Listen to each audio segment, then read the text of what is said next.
Earl had driven the same interstate route for 15 years without incident. He considered himself an experienced traveler who knew every rest stop, every shortcut, and every reliable gas station between Pennsylvania and Colorado. The journey had become so routine that he could almost drive it in his sleep. And in those 15 years, the worst thing that had ever happened to him was a flat tire outside of Kansas City. That confidence, that sense of invincibility that comes from doing something over and over without consequence, made him dismiss the warning signs when his GPS stopped working near the New Mexico state line. By the time he realized something was wrong, 3 vehicles had boxed him in on an empty stretch of highway, and the men stepping out of those trucks were not there to offer roadside assistance. Earl was making his annual trip to visit his daughter Rebecca in Denver. She had moved out there 5 years earlier for work and had recently given birth to his first grandchild. Earl had been counting down the days until he could meet little Emma, and nothing was going to stop him from getting there on time. He had left Pittsburgh early on a Wednesday morning, driving through Ohio and Indiana without stopping for more than gas and bathroom breaks. By the time evening rolled around, he was deep into rural New Mexico, taking back roads to avoid the congestion on the main interstate. The sun had set an hour earlier, and the darkness out here was absolute. No streetlights, no houses, no other vehicles. Just his headlights cutting through the black and the occasional reflective mile marker catching the light. Earl had his radio tuned to a classic rock station, tapping his fingers against the steering wheel to the rhythm of an old Eagles song. Everything felt normal. Everything felt safe. Around midnight, Earl noticed his fuel gauge creeping toward empty. He had planned to fill up at a truck stop another 30 miles down the road. But when he checked his GPS for confirmation, the screen showed nothing but a blank map with a spinning loading icon.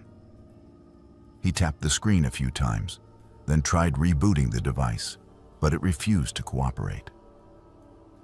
Earl muttered a curse under his breath and decided to rely on memory. He was certain the truck stop was just ahead. 10 minutes passed, then 20. No truck stop appeared. Earl started to worry. The fuel gauge needle was now firmly in the red zone, and the low fuel warning light had been glowing for the past 5 minutes. He began scanning the darkness for any sign of civilization, any lights that might indicate a gas station or even a farmhouse where he could ask for directions. But there was nothing. Just endless black highway stretching into the void. Then, like an answer to a prayer, Earl saw lights ahead. Not the bright, fluorescent glow of a gas station, but the dimmer lights of what appeared to be a small truck stop or rest area. As he got closer, he could make out a single building with a few pumps out front and a flickering neon sign that read, "Gas and Food." It looked rundown, almost abandoned, but beggars could not be choosers. Earl pulled in, relieved that he would not be stranded on this desolate stretch of highway. The parking lot was empty except for a dark blue pickup truck parked near the far edge, away from the lights. Earl pulled up to one of the pumps and turned off his engine. The sudden silence was eerie. No other traffic sounds, no wind, nothing. Just the faint hum of the neon sign and the ticking of his cooling engine. Earl stepped out of his car and stretched, feeling the stiffness in his back from hours of driving. He swiped his credit card at the pump and began fueling up, glancing around the lot as he did. That was when he noticed the man in the pickup truck. The vehicle was maybe 50 feet away, parked at an odd angle as if the driver had pulled in hastily and decided to stay. The engine was running. Earl could see the faint glow of dashboard lights through the windshield, and he could just barely make out the silhouette of someone sitting behind the wheel. The man was not moving, not getting out to pump gas or use the restroom. Just sitting there, watching. Earl felt a prickle of unease run down his spine, but he pushed it aside. Maybe the guy was taking a phone call or waiting for someone. Nothing sinister about that. Earl finished pumping his gas, replaced the nozzle, and got back in his car. He started the engine and pulled out of the lot, eager to put some distance between himself and that strange, motionless figure. He merged back onto the highway and accelerated, settling back into his seat. The radio station had faded into static, so he switched it off and drove in silence. 5 minutes passed, then 10. Earl checked his mirrors out of habit and felt his stomach drop. Headlights. A single vehicle, maybe a quarter-mile back, keeping pace with him. Earl told himself it was just another traveler heading in the same direction. Plenty of people drove this route at night. But as the minutes ticked by, the vehicle never got closer and never fell farther behind. It maintained the exact same distance, matching his speed perfectly. Earl tested his theory by slowing down to 60 miles per hour. The vehicle behind him slowed down too. Earl sped up to 75. The headlights sped up as well. Earl felt his heart rate increase. He gripped the steering wheel tighter and stared at the rearview mirror, trying to make out details of the vehicle behind him. It looked like a pickup truck, a dark one, just like the one at the gas station. Fear crept into Earl's mind, irrational and insistent. He tried to convince himself that he was being paranoid, that there was no reason to think the truck was following him. But the longer it stayed there, matching his every move, the harder it became to dismiss. Earl considered pulling over to let the truck pass, but something told him that would be a mistake. What if the driver pulled over too? What if this deserted stretch of highway was exactly where the driver wanted him to stop? Earl kept driving. His hands were sweating now, and his breathing had become shallow. He searched the darkness ahead for any sign of help, any place he could turn off where there might be other people. But there was nothing. Just mile after mile of empty road. Then the truck accelerated. It closed the distance between them in seconds, its headlights flooding Earl's mirrors with blinding white light. Earl squinted and adjusted the rearview mirror, but the glare was overwhelming. The truck pulled up close behind him, so close that Earl could no longer see its front bumper. It was tailgating him aggressively now, and Earl could feel the panic rising in his chest. He pressed down harder on the gas pedal, pushing his sedan up to 80 miles per hour. The truck stayed with him. Earl went faster. 85, 90. The truck did not fall back. Earl's car was not built for high-speed chases, and the engine began to protest, the steering wheel vibrating under his hands. He knew he could not keep this up for long. Then, without warning, the truck pulled into the left lane and began to come alongside him. Earl's breath caught in his throat. He glanced to his left and saw the truck pulling even with his driver's side window. The windows of the truck were tinted, but Earl could just make out the shape of the driver. A man, large, wearing a dark jacket. The man turned his head to look at Earl, and even though Earl could not see his face clearly, he could feel the menace radiating from him. The driver gestured violently, pointing toward the shoulder of the road. He wanted Earl to pull over. Earl shook his head and kept driving, his knuckles white on the steering wheel. The truck stayed alongside him, the driver gesturing more aggressively now. Earl felt trapped. If he slowed down, the truck could force him off the road. If he sped up, the truck would just speed up too.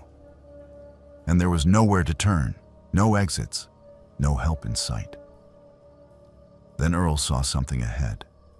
Lights, bright lights, a checkpoint. Earl could have cried with relief.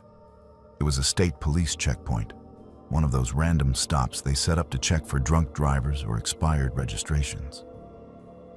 There were 3 patrol cars parked on the shoulder, their blue and red lights flashing in the darkness. 2 officers stood in the road with flashlights, waving down vehicles. The moment the truck driver saw the checkpoint, he hit the brakes. The truck fell back behind Earl and then suddenly swerved onto the shoulder, kicking up a cloud of dust and gravel. Earl watched in his mirror as the truck made a sharp U-turn and disappeared back the way they had come, speeding off into the night. Earl slowed down and pulled up to the checkpoint. One of the officers approached his window, shining a flashlight into the car. Earl rolled down the window, and the officer asked for his license and registration. Earl's hands were still shaking as he pulled out his wallet. The officer noticed immediately. He asked Earl if he was all right, and Earl poured out the entire story. The gas station, the truck, the pursuit, the aggressive tailgating, the gestures to pull over. The officer's expression grew serious. He called over his partner, and Earl repeated the story. The second officer radioed it in, and within minutes, another patrol car was dispatched to search for the truck. The officers told Earl that he was not the first to report a similar incident. Over the past month, at least 3 other drivers had described being followed by a dark pickup truck on this same stretch of highway. 2 of those drivers had been forced off the road and robbed at gunpoint. 1 had been badly beaten. The police suspected it was a coordinated robbery operation, with the truck targeting solo drivers late at night when there were no witnesses. Earl felt sick. He had come so close to becoming another victim. If it had not been for the checkpoint, if the timing had been just slightly different, he might have been forced off the road and left stranded in the desert. Or worse. The officers took down all of Earl's information and assured him they would do everything they could to find the truck. They offered to escort him to the next town, but Earl declined. He just wanted to keep moving, to get as far away from this place as possible. The officers wished him a safe trip and told him to call if he saw the truck again. Earl drove for another 2 hours before stopping at a well-lit motel on the outskirts of Albuquerque. He checked in, locked the door behind him, and collapsed onto the bed. He called his daughter and told her what had happened. She begged him to take a day to rest before continuing the drive, but Earl refused.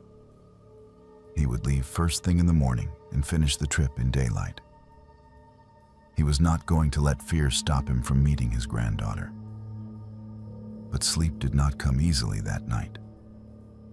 Every time Earl closed his eyes, he saw the headlights in his rearview mirror. Every sound outside his window made him sit up, heart pounding, wondering if the truck had found him. He kept the curtains drawn and the door double-locked, and he barely slept at all. The next morning, Earl got back on the road. He drove straight through to Denver without stopping except for gas at crowded truck stops where there were plenty of other people around. When he finally arrived at his daughter's house, he hugged her tighter than he had in years. He held baby Emma in his arms and felt the fear from the previous night begin to fade, replaced by gratitude that he had made it safely. But the experience changed Earl. He never drove that route at night again. He planned his trips carefully, always making sure to stop before dark and stay in well-populated areas. He kept his phone charged and his tank full. And whenever he saw a dark pickup truck on the highway, his heart would skip a beat and he would watch it carefully until it passed by or turned off. Earl never found out if the police caught the men in the truck. He followed the news for a few weeks afterward, but saw nothing. Maybe they moved on to another state, another stretch of highway. Maybe they were caught eventually. Or maybe they are still out there, waiting for the next unsuspecting traveler to pull into that lonely gas station in the middle of nowhere. Betty and her sister Mabel had been planning this trip for months. After years of living in different states and only seeing each other during holidays, they finally decided to take a proper road trip together like they used to when they were younger. Betty lived in Phoenix, and Mabel had flown in from California for a 2-week visit. The plan was simple: drive from Arizona to Texas to visit their elderly aunt, who was celebrating her 85th birthday. It was supposed to be a leisurely journey with stops at roadside attractions and small-town diners along the way. They left Phoenix early on a Saturday morning, Betty behind the wheel of her 8-year-old Honda sedan. The car had always been reliable, never giving her any serious problems beyond routine maintenance. Betty had gotten an oil change the week before and checked the tires and fluids herself.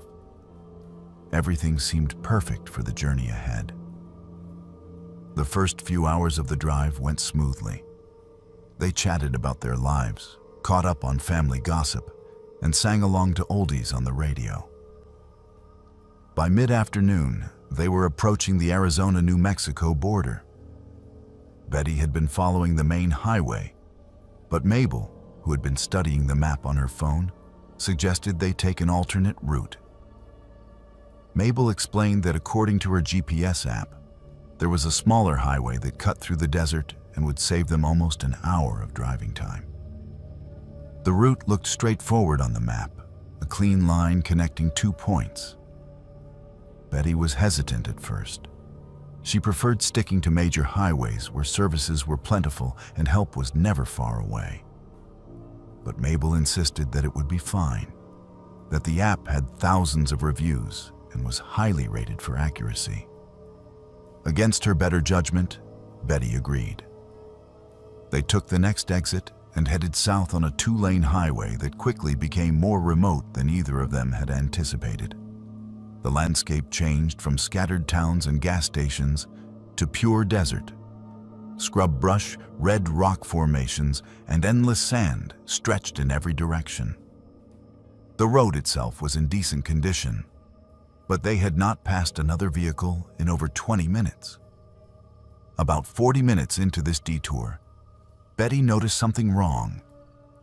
The temperature gauge on her dashboard had crept into the warning zone. She pointed it out to Mabel, and both women watched with growing concern as the needle continued to climb. Betty eased off the gas, hoping that reducing speed would help. But the gauge kept rising. Then came the sound. A low grinding noise from under the hood, followed by a high-pitched squeal. Betty felt her stomach drop. She had heard that sound once before, years ago, right before her previous car had died on the side of the road. She told Mabel they needed to find a place to pull over immediately. But there was nowhere to pull over. The shoulder was narrow and uneven, dropping off into steep, sandy ditches on both sides. Betty kept driving, searching desperately for a wider spot or a turnoff. The grinding noise grew louder, and steam began to pour from under the hood. The car started to shudder. Betty had no choice. She pulled over as far as she could on the narrow shoulder and turned off the engine. The moment she did, the car gave a final shudder and went silent. The two women sat there for a moment, staring at each other in disbelief. Betty tried turning the key. Nothing. The engine would not even turn over. It was completely dead. Betty popped the hood and got out to inspect the damage. She was not a mechanic, but even she could see that something catastrophic had happened. Fluid was leaking from somewhere under the engine, pooling on the hot pavement and evaporating into steam. The smell of burning oil filled the air. Whatever had broken, it was not something they could fix on the side of the road. Mabel pulled out her phone to call for roadside assistance. No signal. She walked a few yards in each direction, holding her phone up high, searching for even one bar of service. Nothing. Betty tried her phone as well. Same result. They were stranded in the middle of the desert with no cell service and no way to call for help. Betty looked around, trying to assess their situation. The sun was still high in the sky, so they had maybe 3 or 4 hours of daylight left. They had not passed any buildings or turnoffs for miles. Behind them, the road stretched empty into the distance. Ahead, more of the same. Not a single vehicle had passed since they pulled over. Mabel suggested they start walking. There had to be a town, or at least a house somewhere up ahead. But Betty was reluctant. It was at least 95 degrees outside, and they had only brought 1 bottle of water, which was already half empty. Walking in this heat without proper supplies could be dangerous. Better to stay with the car where they had shade and wait for someone to drive by. So they waited. 30 minutes passed. Then an hour. No vehicles appeared in either direction. The desert was utterly silent, except for the occasional gust of wind. Betty tried the ignition again, hoping that maybe the engine had just overheated and would start after cooling down. Still nothing. As the sun began to sink lower on the horizon, both women started to feel genuine fear. What if no one drove this route until tomorrow? What if they were stuck out here overnight with no food, no water, and no way to stay warm once the desert temperature dropped? Then, just as desperation was really setting in, Betty saw something in her side mirror. Headlights. A vehicle was approaching from behind them. Relief flooded through her. She and Mabel both stepped out of the car and began waving their arms. The vehicle slowed as it approached. It was a white van, older model, with tinted windows and rust spots along the bottom panels. The van pulled up behind their car and stopped. The engine idled for a moment, and then the driver's door opened. A man stepped out. He was tall, maybe in his 40s, wearing jeans and a faded t-shirt. He had a beard and a baseball cap pulled low over his eyes. Betty called out a greeting, explaining that their car had broken down and asking if he could give them a ride to the nearest town, or at least let them use his phone. The man did not respond right away. He just stood there, looking at them. Then the passenger door opened, and a second man got out. This one was shorter, stockier, with a shaved head and tattoos running down both arms. Something about the way the 2 men looked at them made Betty uneasy. There was no friendliness in their expressions, no concern. Just a cold, calculating assessment. The first man walked slowly toward them, not hurrying, taking his time. He asked what was wrong with the car. Betty explained about the engine failure. The man nodded and walked over to look under the hood. While he was examining the engine, the second man circled around to the passenger side of Betty's car and peered through the windows. He was looking at their belongings, their purses, their luggage in the back seat. Mabel stepped closer to Betty and whispered that something did not feel right. Betty agreed. Every instinct was screaming at her to be careful. The first man closed the hood and turned back to them. He said the car was not going anywhere without a tow truck. Then he offered them a ride. But the way he said it did not sound like an offer. It sounded like a statement, like it was already decided. Betty forced a smile and said they would be fine, that they had already called for roadside assistance and help was on the way. It was a lie, but she hoped it would make the men leave. The first man stared at her for a long moment, then looked at Mabel. He said he had not seen them on any phones. He said it looked like they were stranded with no help coming. The second man walked back around to join them. He stood close, too close, invading their personal space. He asked if they were sure they did not want a ride. His tone was not friendly. It was threatening. Mabel stepped back toward the car. Betty could see the fear in her sister's eyes. She tried to keep her voice steady as she insisted they were fine and that they did not need any help.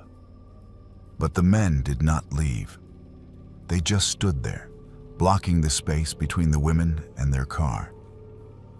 Then the first man pulled something from his pocket, a crowbar.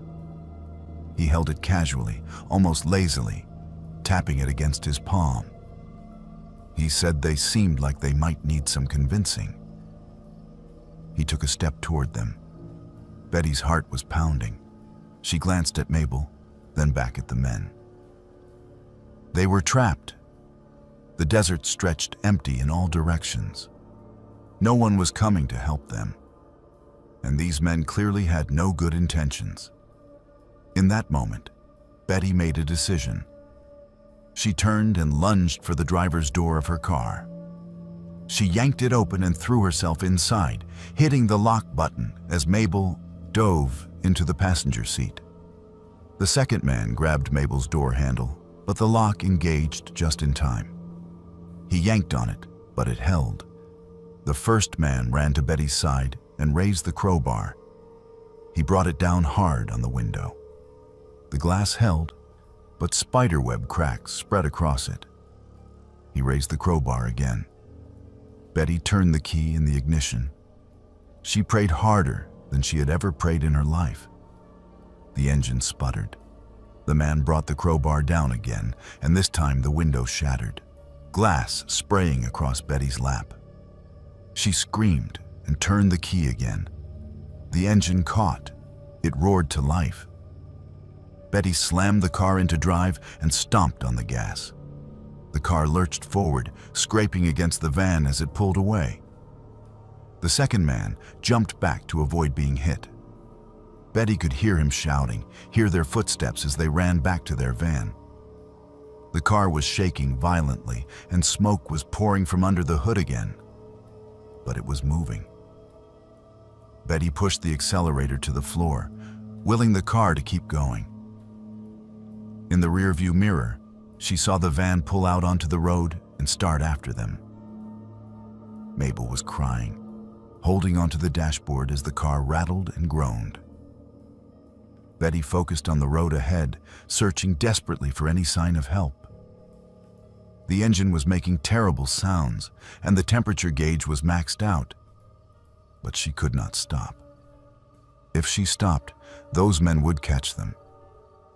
They drove for what felt like an eternity, but was probably only 5 or 6 minutes. Then Betty saw lights ahead. Buildings. A town. She nearly sobbed with relief. The van was still behind them. But as they entered the town and other vehicles appeared on the road, the van slowed and then turned off down a side street. Betty pulled into the parking lot of a gas station and killed the engine. It rattled one final time and then died for good. She and Mabel sat there, shaking, covered in glass and sweat. A gas station attendant came running out, asking if they were okay. Betty could barely speak. Mabel managed to explain what had happened. The attendant called the police. Within minutes, 2 patrol cars arrived. Betty and Mabel gave their statements, describing the men and the van. The officers told them that stretch of highway had been the site of several assaults and robberies over the past year. Women traveling alone were frequently targeted. The police had been trying to catch the perpetrators for months. Betty later learned that the car trouble had not been entirely accidental. Investigators found that the fuel line had been contaminated, likely at a gas station about 50 miles back. It was a tactic used by criminals to disable vehicles in remote areas, making victims easy targets. The men in the van had probably been watching and waiting for the car to break down. Betty and Mabel never took that route again. They rented a car to finish their trip and stayed on major highways the entire way. The experience left them both shaken but also grateful. They had escaped. Others had not been so lucky. Howard had always considered himself a practical man. He was an accountant by trade, someone who dealt in numbers and facts and concrete reality. He did not believe in ghosts or supernatural phenomena. He had never experienced anything in his 43 years that could not be explained by logic and reason. That certainty made what happened to him on a rural Virginia back road all the more disturbing, because to this day, he cannot explain what he saw. It was late October, and Howard was driving home from a 3-day business conference in Richmond. The conference had run longer than expected, and by the time Howard checked out of his hotel and loaded his car, it was already past 9 in the evening. He had a 6-hour drive ahead of him back to his home in Pennsylvania, and he debated whether to stay another night and leave fresh in the morning. But he was tired of being away from home, tired of hotel rooms and conference halls, and he just wanted to sleep in his own bed. A colleague at the conference had mentioned a shortcut that would save about 40 minutes off the drive. Instead of taking the main interstate north, this route cut through rural Virginia on a series of smaller highways and country roads. The colleague swore by it, saying he used it every time he made the trip. Howard programmed the route into his GPS and set off. The first hour went smoothly. The roads were well maintained, and though there was not much traffic, Howard saw enough other vehicles to feel comfortable. But as he got deeper into rural Virginia, the roads became narrower and more winding. The trees pressed in close on both sides, their branches forming a canopy overhead that blocked out the moonlight. Howard's headlights were the only illumination, cutting through the darkness in narrow beams. Around 11 o'clock, Howard's GPS directed him onto an even smaller road. This one was barely 2 lanes wide, with no center line painted and no reflective markers along the edges. The pavement was cracked and uneven, and Howard had to slow down to navigate the sharp curves. He had not seen another vehicle in over 20 minutes, and the GPS showed no towns or services anywhere nearby. Howard was starting to regret taking this shortcut. He considered turning around and heading back to the main highway, but the GPS indicated he was more than halfway through the route. It would take just as long to go back as it would to continue forward. So he pressed on, gripping the steering wheel tightly and focusing on the road ahead. That was when he saw it. A figure standing in the middle of the road. Howard's foot hit the brake instinctively, and the car slowed to a crawl. His headlights illuminated the figure clearly. It was a person, standing perfectly still, about 100 feet ahead. As Howard got closer, more details became visible. The figure appeared to be a man, tall and thin, wearing what looked like old-fashioned clothing: dark trousers, a white shirt, and a jacket that seemed out of place for the era. The style reminded Howard of photographs from the 1940s or 50s.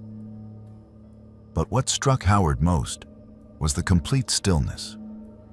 The figure was not moving at all, not shifting weight from one foot to the other, not looking around, not even appearing to breathe.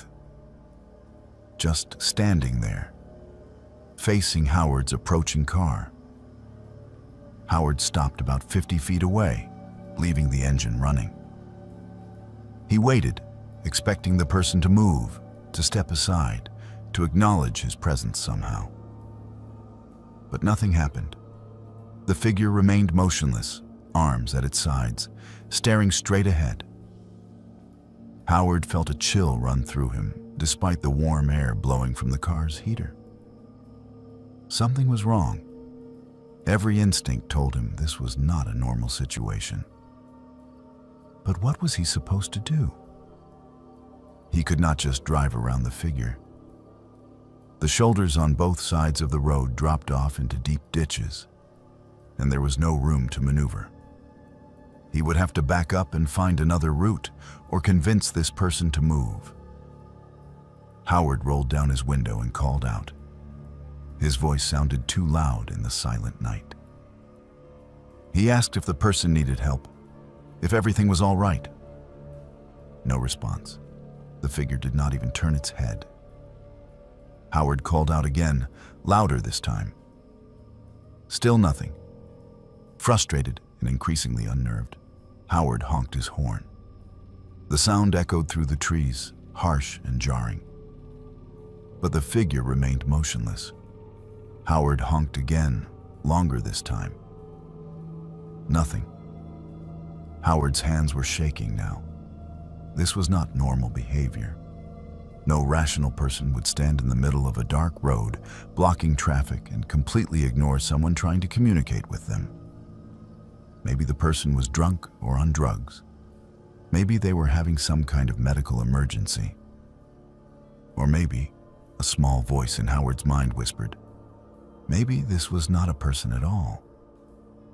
Howard shook his head, trying to dispel that thought.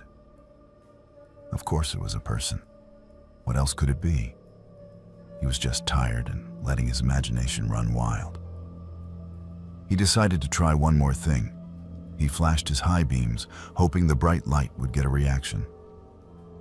The figure vanished. Howard blinked, certain his eyes were playing tricks on him. But no, the figure was gone, completely disappeared. The road ahead was empty, illuminated clearly by his high beams. There was nowhere the person could have gone so quickly. No side roads, no buildings, no cover of any kind. The figure had simply ceased to exist. Howard sat frozen, his mind struggling to process what had just happened. People do not just disappear. There had to be an explanation. Maybe the person had jumped into the ditch. Maybe Howard had not seen them move because he was momentarily blinded by the high beams. That had to be it. But then Howard caught movement in his peripheral vision. His blood turned to ice. He turned his head slowly to the left and looked out the driver's side window. The figure was standing right there, right next to his car, less than a foot away from the window, staring in at him. Howard could see it clearly now in the glow of his dashboard lights. It was a man, or something that looked like a man. The face was pale, unnaturally so, with sunken cheeks and dark hollows where the eyes should be. The expression was completely blank, emotionless. And those eyes, if they could be called eyes, were looking directly at Howard with an intensity that made his skin crawl. Howard screamed. He did not think about it, did not try to control his reaction. Pure terror took over. He slammed his foot down on the accelerator, and the car lurched forward with a screech of tires. He did not look back, did not check his mirrors, just drove as fast as he dared on that narrow, winding road. His heart was hammering in his chest, and his breathing came in short, panicked gasps. He gripped the steering wheel so tightly, his knuckles were white. His mind was racing, trying to make sense of what had happened. That thing, that figure, it had moved from the middle of the road to beside his car in an instant, without making a sound, without Howard seeing it move. Howard drove for 20 minutes straight without slowing down, taking curves too fast and praying he would not lose control. Finally, he saw lights ahead, a gas station. Never in his life had Howard been so relieved to see fluorescent lighting and a parking lot. He pulled in and parked directly under the brightest light he could find. His hands were still shaking as he turned off the engine. He sat there for several minutes, trying to calm down, trying to convince himself that what he had experienced was not real. Maybe he had fallen asleep at the wheel for a moment and dreamed the whole thing. Maybe he was more exhausted than he thought and had hallucinated. But it had felt so real.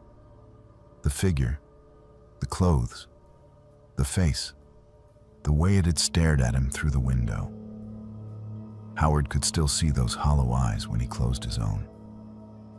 He got out of the car on unsteady legs and walked into the gas station. A young attendant was behind the counter, scrolling through his phone. He looked up as Howard entered and immediately seemed concerned. He asked Howard if he was all right. Howard must have looked as shaken as he felt. Howard asked for some water and then, hesitantly, described what had happened. The attendant's expression changed from concern to something else. Recognition, maybe, or fear. He asked Howard which road he had been on. Howard told him. The attendant nodded slowly and said that Howard was not the first person to report something like that. According to the attendant, multiple drivers had described seeing a figure on that particular stretch of road over the past few months. Some saw it standing in the road. Others saw it walking along the shoulder. A few, like Howard, reported seeing it appear right next to their vehicle. No one could explain it. Police had investigated, but found nothing. No evidence of anyone living in the area, no explanation for the sightings. The attendant pulled up something on his phone and showed it to Howard. It was a local news article from 2 months earlier. A woman had called police claiming she had nearly hit a man standing in the road. When officers arrived to investigate, they found no one. But they did find records of a fatal accident on that same road in 1968. A man had been struck and killed by a vehicle late at night. The driver had fled the scene, and the case was never solved. Howard felt sick. He asked the attendant if he thought what people were seeing was a ghost. The attendant shrugged. He said he did not know what it was, but whatever it was, it had scared enough people that locals avoided that road after dark. Howard thanked the attendant and bought a large coffee. He asked for directions to the main highway and wrote them down carefully. There was no way he was going back the way he had come. He did not care how much longer it took. He was sticking to well-lit, well-traveled roads for the rest of the trip. As Howard got back in his car and prepared to leave, he noticed something on his driver's side window. A handprint. A pale, smudged handprint right where the figure had been standing. Howard felt his stomach drop. He had not touched the outside of that window. No one had, except for the figure. Howard grabbed a napkin from his glove compartment and frantically wiped away the handprint. He did not want to see it, did not want to be reminded. He pulled out of the gas station and drove straight to the main highway, following the attendant's directions exactly. The rest of the drive passed without incident, but Howard could not shake the feeling of being watched. Every shadow seemed menacing, every reflection in his mirrors made him jump. By the time he finally pulled into his driveway at 3 a.m, he was exhausted and emotionally drained. Howard never told his wife the full story. He said the conference had run late and traffic was bad. She did not need to know what had really happened. Howard himself spent weeks trying to rationalize the experience. He researched sleep deprivation and hallucinations. He considered seeing a doctor to make sure nothing was wrong with his brain. But he could not explain the handprint. And he could not explain how the gas station attendant and others had seen the same figure. Whatever Howard had encountered on that road, it was not a product of his imagination. It was real in some way that defied logical explanation. Howard never drove through rural Virginia at night again. And sometimes, late at night when he cannot sleep, he wonders about the figure. Is it still out there, standing in the middle of that dark road, waiting for the next traveler to come along? And what does it want? Howard does not have answers. He only has the memory of those hollow eyes staring at him through the window and the Certainty that some things in this world cannot be explained by facts and logic alone. Frank and his wife Agnes had been married for 32 years, and in all that time they had made it a tradition to take at least one road trip together each year. They had explored most of the country, from the beaches of California to the mountains of Maine. This particular autumn, they decided to drive through the Appalachian region, taking back roads through small towns and enjoying the fall foliage. They had left their home in North Carolina early on a Thursday morning with no fixed itinerary. The plan was to wander, stopping wherever looked interesting and spending nights at small bed and breakfasts or family-owned motels. It was the kind of leisurely, unstructured travel they both loved. By late afternoon, they found themselves on a winding mountain road somewhere in eastern Kentucky. The GPS had lost signal about an hour earlier, but Frank was not concerned. He had an old paper map in the glove compartment, and they were in no hurry. Agnes was dozing in the passenger seat, and Frank was content to drive in peaceful silence. Around 6 in the evening, Frank noticed they were running low on gas. He had not seen a gas station in quite some time, and the needle was creeping toward the empty. Agnes woke up and suggested they find a town soon. Frank agreed, scanning the roadside for any signs indicating services ahead. 10 minutes later, they crested a hill and saw a small town in the valley below. It was not much, maybe a dozen buildings clustered around a single main street. But Frank could make out what looked like a gas station and a few shops. Perfect.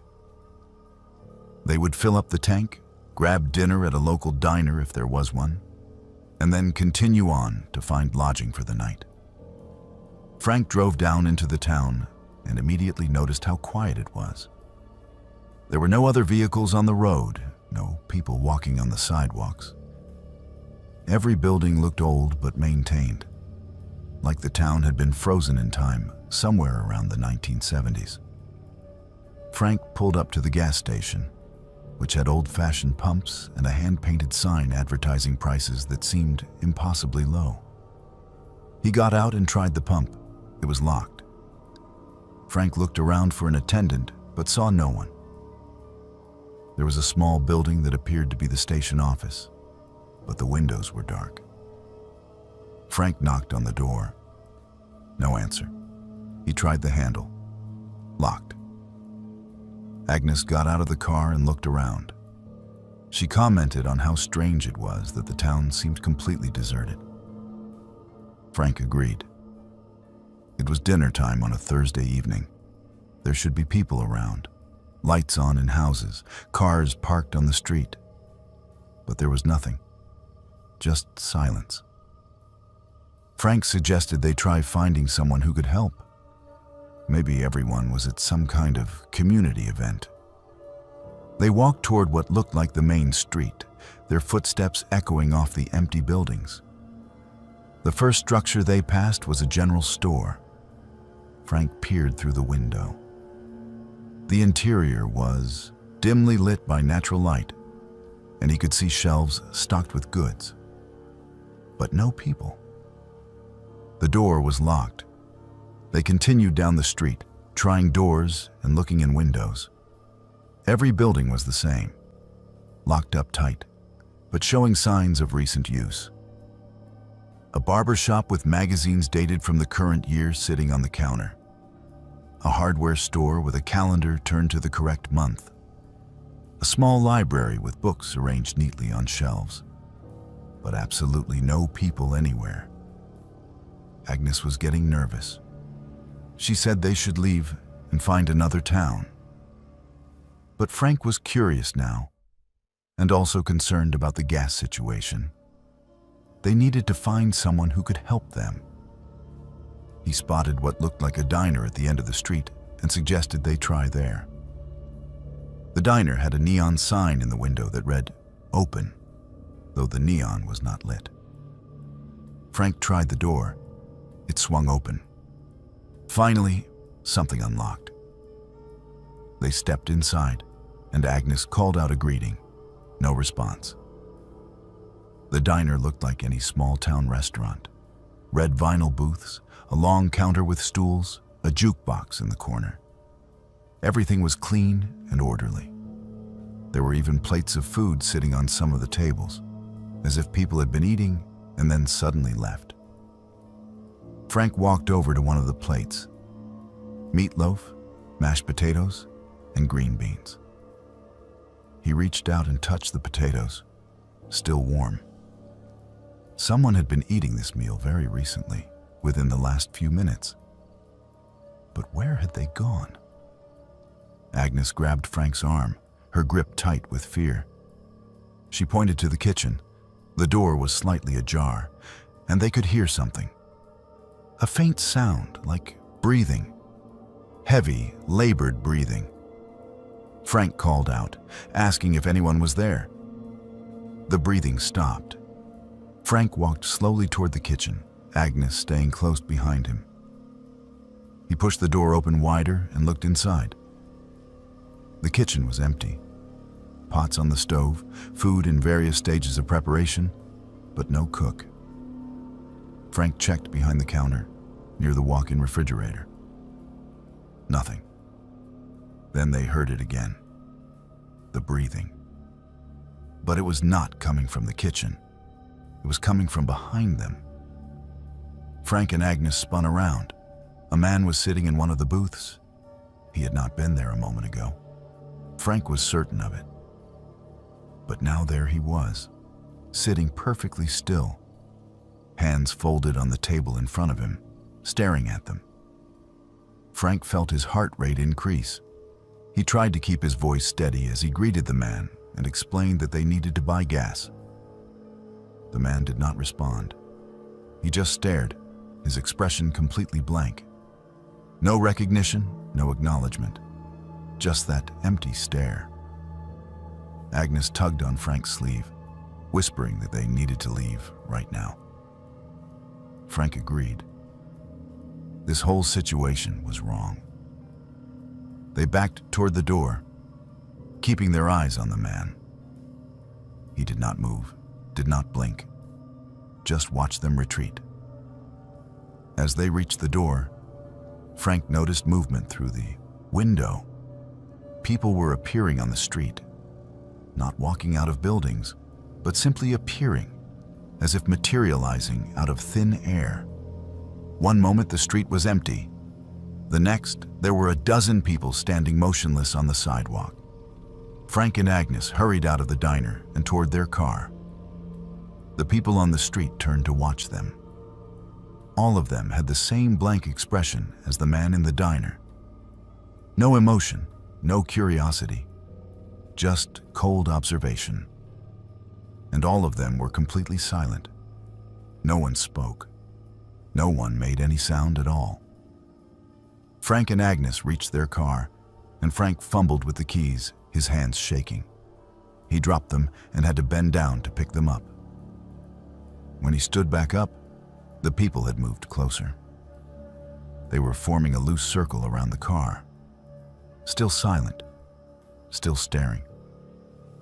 Frank finally got the key in the lock and opened the door.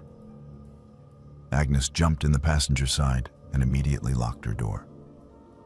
Frank slid behind the wheel and locked his door. He started the engine, and the sound was shockingly loud in the oppressive silence. One of the men stepped forward and approached Frank's window. He was older, maybe in his 60s, wearing work clothes and a cap. He raised his hand and knocked on the window. Not a polite knock, but a hard, deliberate pounding. He gestured for Frank to roll down the window. Frank shook his head. The man knocked harder. Another person joined him, a woman this time. She also gestured for Frank to open the window. Then more people approached. They surrounded the car, pressing close, their faces almost touching the glass. Some were knocking, others were just standing there, staring with those empty eyes. Frank threw the car into reverse and hit the gas. The car lurched backward, and the crowd scattered to avoid being hit. Frank spun the wheel, putting the car into drive, and accelerated toward the road out of town. In his rearview mirror, he could see the people standing in the middle of the street, watching them leave. Neither Frank nor Agnes spoke as they drove. Frank kept his foot pressed firmly on the gas pedal, pushing the car as fast as he dared on the winding mountain roads. The fuel gauge showed they were running on fumes, but he did not care. They had to get away from that town. They drove for 30 minutes, praying the gas would hold out. Finally, they saw lights ahead. A proper town with cars and traffic lights and people walking around normally. Frank pulled into the first gas station he saw and practically collapsed against the steering wheel with relief. While Frank filled the tank, Agnes went inside to use the restroom. When she came back out, she said she had asked the cashier about the town they had just left. She described the location as best she could. The cashier had looked at her strangely and said there was no town in that area. Nothing but abandoned mining operations and empty land. No one had lived there in decades. Agnes showed the cashier on a map where they had been. The cashier insisted she was mistaken. There was no town there. Frank and Agnes looked at each other. They knew what they had seen. They knew where they had been. But according to the cashier, and according to every map they checked afterward, that town did not exist. They reported the incident to local police, thinking perhaps they had stumbled onto some kind of cult or squatter settlement. The police took their statement, but seemed skeptical. An officer went to investigate the location they described, but found nothing. No town, no buildings, no people, just empty forest. Frank and Agnes continued their trip, but the experience had shaken them both deeply. They talked about it for weeks afterward, trying to make sense of what had happened. Had they taken a wrong turn into some isolated community that did not appear on maps? Had they experienced some kind of shared hallucination brought on by fatigue or carbon monoxide poisoning from a car leak? But none of those explanations felt right. What they had seen was too detailed, too consistent. The warm food in the diner, the recent dates on magazines and calendars, the people who appeared out of nowhere, and that terrible silence. Frank and Agnes never found that town again, though Frank admits he looked for it on subsequent trips through the area. Part of him wanted to prove it had been real, to find some concrete evidence. But the larger part of him was relieved when he found nothing. Some mysteries, he decided, are better left unsolved. Ralph and his friend Lester had known each other since high school. Now in their late 30s, they tried to take at least one road trip together each year, a tradition that helped them maintain their friendship despite living in different cities. This year they had planned a drive from Portland, Oregon to Las Vegas, Nevada, taking the scenic route through rural highways and stopping at various points of interest along the way. They left on a Friday morning in Ralph's truck, music playing, and both men looking forward to a week of adventure and catching up. The first day went smoothly. They drove through southern Oregon, admiring the landscape and stopping at a roadside diner for lunch. By late afternoon, they were crossing into Nevada on a remote stretch of highway that saw little traffic. Around 6 in the evening, Ralph suggested they stop at the next rest area to stretch their legs and use the facilities. They had been driving for nearly 5 hours straight, and both men were feeling stiff. Lester agreed, and 20 minutes later, they saw signs indicating a rest area 2 miles ahead. The rest area was small and basic. Just a parking lot, a cinder block building housing restrooms, and a few picnic tables under a metal shelter. There were no other amenities, no vending machines or information boards. but it would serve their purpose. Ralph pulled into the parking lot and immediately noticed they were not alone. An RV was parked at the far end of the lot, away from the restrooms. It was an older model, white with brown trim, the kind that had been popular in the 80s or 90s. The windows had curtains drawn across them, and there was no indication whether anyone was inside. Ralph parked near the restrooms, and both men got out to stretch. Lester headed immediately for the bathroom, while Ralph walked over to one of the picnic tables and checked his phone. No service, as expected out here. He walked back toward the truck, rolling his shoulders to work out the stiffness. That was when he heard it. A child crying. The sound was faint but unmistakable, coming from the direction of the RV. Ralph stopped and listened. Yes, definitely a child. The crying was desperate, panicked, the kind of sound that immediately triggers concern in any decent person. Ralph looked at the RV more closely. There was still no movement, no sign of adults. Just that crying, continuing without pause. Ralph walked slowly toward the RV, uncertain what to do. Maybe the parents were inside and did not realize how distressed their child sounded. Or maybe something was wrong. When Ralph was about 20 feet away, the crying stopped abruptly. Complete silence. Ralph paused, waiting. Nothing. He took a few more steps closer and called out, asking if everything was all right. No response. Lester emerged from the restroom and saw Ralph standing near the RV. He called out, asking what was going on. Ralph explained about the crying. Lester walked over to join him, and they both stood there, staring at the RV, unsure how to proceed. Ralph decided to knock on the door. He walked up the steps and rapped his knuckles against the metal frame. The sound echoed in the quiet evening. For several seconds, nothing happened. Then the door opened. A man stood in the doorway. He was in his 40s, average height and build, wearing jeans and a plain gray t-shirt. His face was completely expressionless, showing no surprise or curiosity about why strangers were knocking on his door. He just stared at Ralph, waiting. Ralph felt immediately uncomfortable, but he pressed on.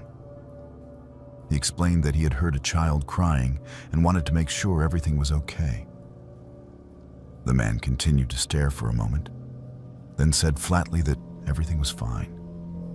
His voice was monotone, devoid of emotion. Ralph said he was certain he had heard crying, a child in distress. The man repeated that everything was fine. Then he said there was no child.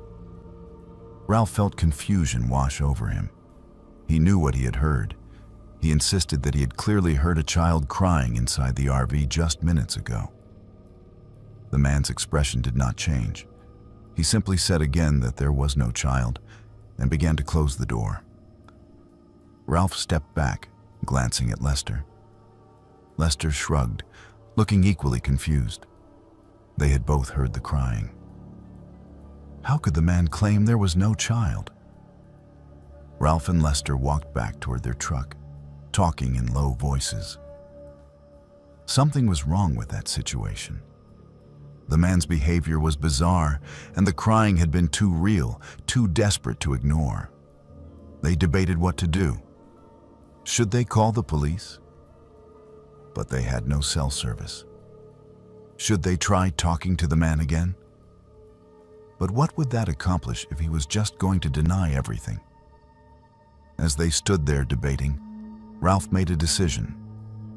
He told Lester to wait by the truck, and he walked back to the RV. This time he did not knock. He tried the door handle. It turned. The door was unlocked. Ralph pushed it open slowly and called out, announcing himself. No one answered. Ralph climbed the steps and looked inside the RV. What he saw made his blood run cold. The RV was completely empty. Not just empty of people, but empty of everything. No furniture, no bedding, no personal belongings. The interior had been stripped bare. Just metal walls, a bare floor, and empty cabinets with their doors hanging open. But there was a smell. Something foul and organic, like rotting meat left in the sun. The smell was so strong that Ralph had to cover his nose. He backed out of the RV quickly, his mind racing. Where had the man gone? Ralph had been watching the RV the entire time. No one had left, yet it was now completely empty. Ralph jumped down from the RV and nearly ran back to where Lester was standing. He described what he had seen, his voice shaking. Lester looked at the RV, then back at Ralph. He said they needed to leave immediately and report this to the police as soon as they had cell service. Ralph agreed. They both got in the truck, and Ralph started the engine. As he began to back out of the parking space, Lester grabbed his arm and pointed. The man from the RV was standing outside now, next to the vehicle. Ralph had not seen him exit. One moment the area had been empty, the next the man was just standing there. The man was staring directly at them, not moving, not approaching, just watching. And his expression was no longer blank. He was smiling. It was not a friendly smile. It was something else entirely, something that made Ralph's skin crawl. Ralph did not hesitate. He threw the truck into drive and floored the accelerator, kicking up gravel as they sped out of the rest area. Neither man spoke for several minutes. Ralph kept checking his rearview mirror, half expecting to see the RV following them, but the road behind remained empty.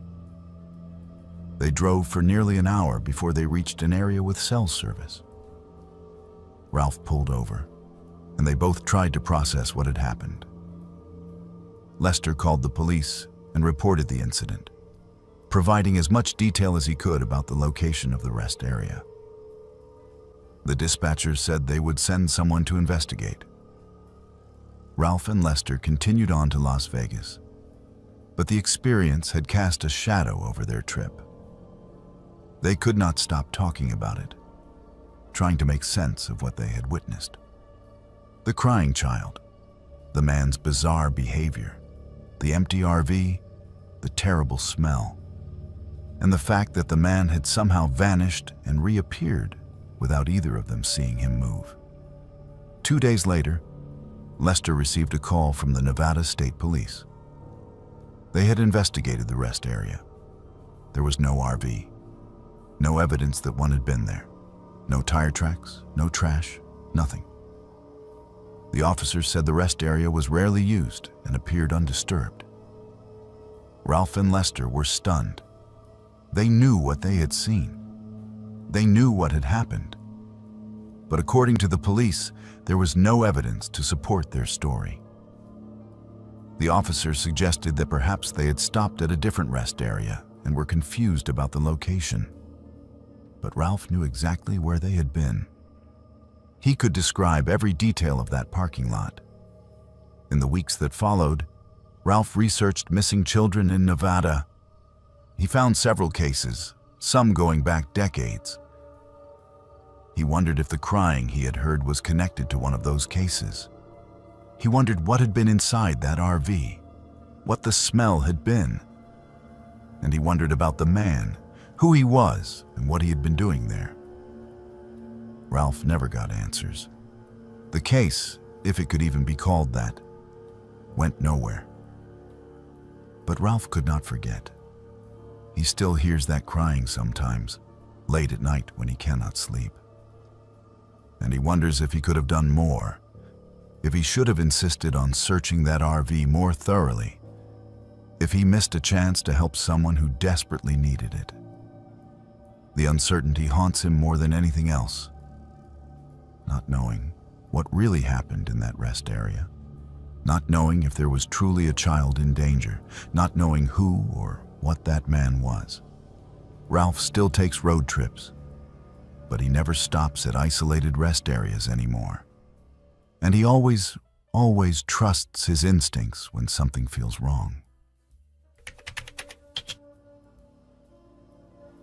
Chester and his wife Dorothy had always dreamed of visiting Yellowstone National Park. After years of postponing the trip due to work obligations and family commitments, they finally decided to make it happen. They planned a 2-week journey from their home in Illinois, driving west through the heartland and into Montana before reaching the park. The trip had been wonderful so far. They had stopped at Mount Rushmore, explored the Badlands, and spent a night in a charming bed and breakfast in South Dakota. By the time they entered Montana, they were both feeling relaxed and happy, enjoying the open roads and stunning scenery. They were using a GPS navigation system that Chester had purchased specifically for the trip. It was supposed to have the most up-to-date maps and would automatically route them around traffic. Chester had become quite dependent on it, trusting its directions without question. Dorothy had suggested bringing paper maps as backup, but Chester had dismissed the idea as unnecessary. Technology, he insisted, had made paper maps obsolete. On their 8th day of travel, they were driving through a particularly remote area of Montana. The landscape was beautiful but desolate, with rolling hills covered in grass and scattered pine trees. They had not seen another vehicle in over an hour. The GPS suddenly announced that it had found a faster route that would save them 35 minutes. Chester, eager to reach their destination before dark, accepted the alternate route without hesitation. The GPS directed them to turn off the main highway onto a smaller road. At first, the road was paved and in decent condition. Dorothy commented that it seemed fine, and Chester felt vindicated in trusting the technology. But after about 15 minutes, the pavement ended and the road became gravel. Then the gravel became dirt. And then the dirt road became increasingly rough and narrow. Chester began to feel uneasy, but the GPS insisted they were on the correct route. The computerized voice calmly announced each upcoming turn, and the screen showed a clear path ahead. So Chester kept driving, navigating the increasingly difficult terrain. Dorothy suggested they turn around, but Chester pointed out that the road was too narrow. There was nowhere to turn around safely. They would have to keep going forward until they found a wider spot. 20 minutes later, the GPS signal disappeared entirely. The screen went blank, then displayed an error message indicating it had lost satellite connection. Chester felt his stomach sink. They were on a barely passable dirt track in the middle of nowhere with no GPS and no idea where they were going. Dorothy pulled out her phone to try to get directions, but there was no cellular service. Chester checked his phone as well. Nothing. They were completely cut off from any form of electronic communication or navigation. Chester kept driving, hoping the road would eventually connect to something recognizable. But the track only seemed to get worse. They came to a fork in the road with no signs indicating which direction to take. Chester chose the left path, reasoning that it looked slightly more traveled. This turned out to be a mistake. The road deteriorated further, becoming rutted and overgrown with vegetation scraping against the sides of the car. Chester was now driving at barely 10 miles per hour, carefully maneuvering around rocks and holes. The sun was getting lower in the sky. Dorothy checked the time. It was nearly 7 in the evening. In another hour, it would be dark, and they still had no idea where they were or how to get back to civilization. The fuel gauge showed they had less than a quarter of a tank remaining. If they did not find a way out soon, they would be stranded.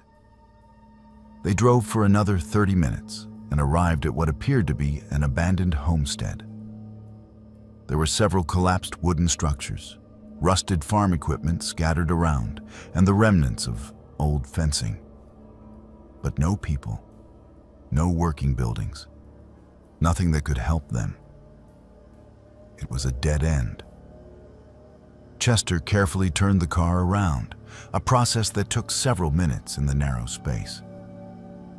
They headed back to the fork and took the other path. This route was no better.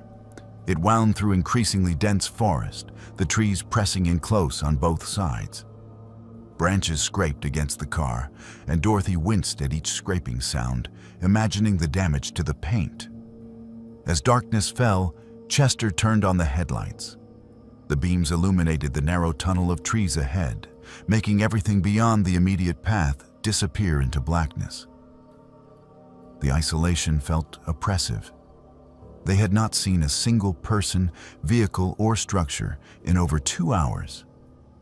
Dorothy was fighting to keep panic at bay, but her hands were trembling. Then Chester saw something that made his heart race. Up ahead, blocking the entire width of the road, was a large fallen tree trunk, or rather, what appeared to be a deliberately placed tree trunk. It was positioned too perfectly to be natural, lying perpendicular to the road as if someone had dragged it there. Chester stopped the car about 20 feet from the obstruction. He and Dorothy sat in silence, staring at the tree. There was no way around it. The forest was too thick on both sides, and the car could not possibly navigate over it. Chester would have to move it by hand if they wanted to continue. But something about the situation felt wrong. The tree was large and heavy. It would have taken considerable effort to place it across the road. Why would anyone do that? And more troublingly, where were they now? Chester told Dorothy to stay in the car and keep the doors locked. He got out, leaving the engine running and the headlights on. He approached the tree trunk cautiously, scanning the dark forest around him. The silence was absolute except for the idling engine. No birds, no insects, nothing. Chester grabbed one end of the trunk and tried to lift it. It was extremely heavy, but he managed to shift it slightly. He would need to drag it rather than lift it. He braced himself and pulled hard. The trunk moved a few inches. He pulled again. That was when he heard something. Movement in the trees to his right. Not the sound of wind or small animals. Heavy footsteps. More than one set. Chester froze, his heart pounding. He peered into the darkness, but could see nothing beyond the reach of the headlights. The footsteps came closer.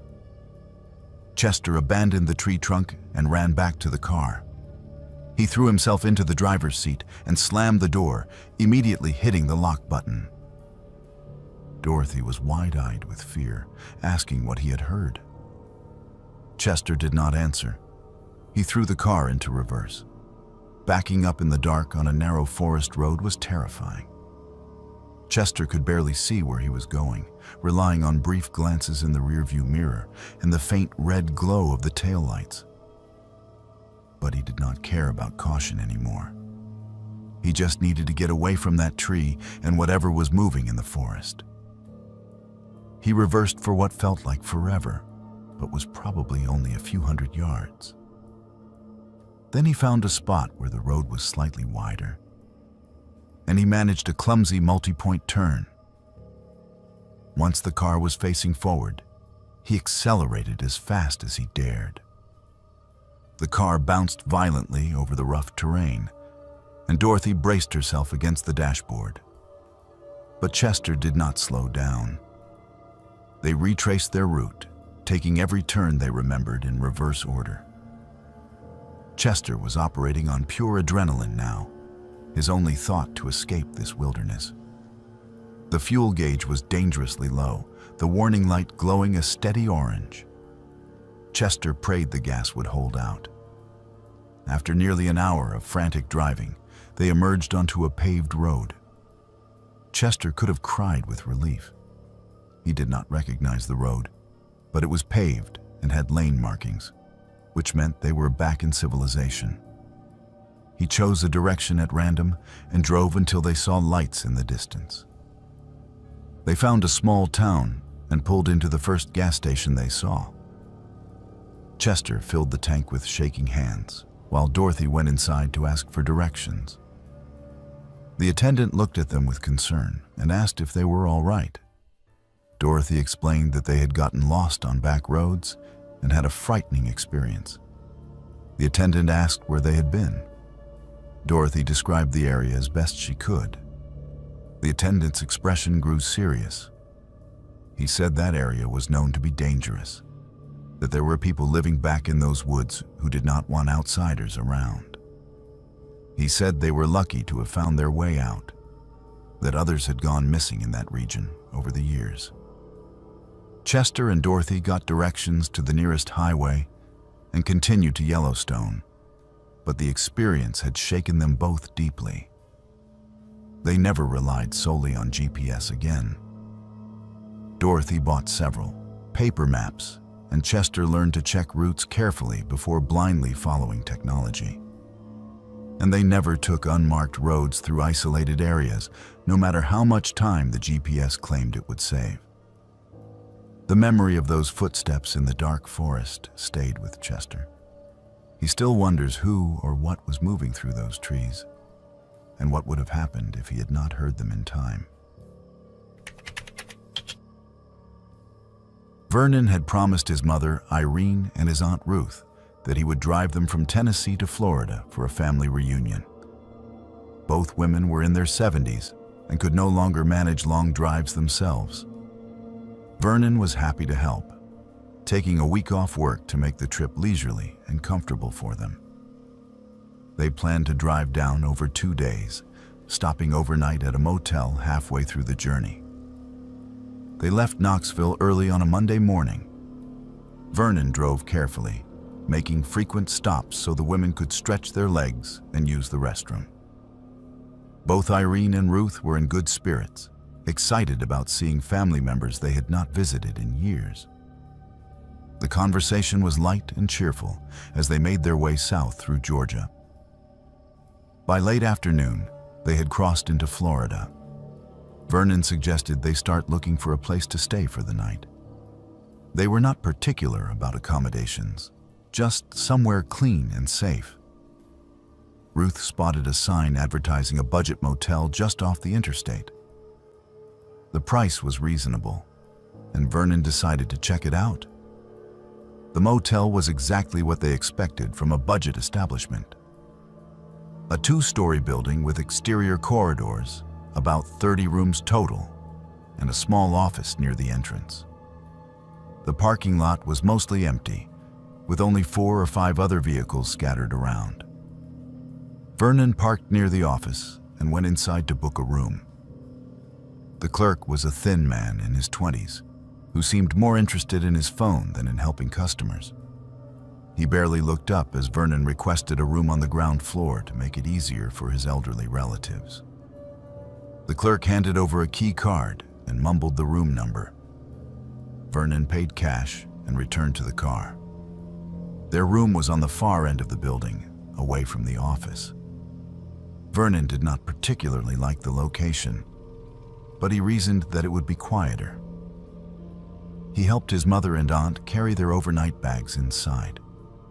The room was basic but clean, with 2 double beds and a small bathroom. Irene declared it perfectly adequate, and Ruth agreed. They decided to rest for a bit before finding somewhere to eat dinner.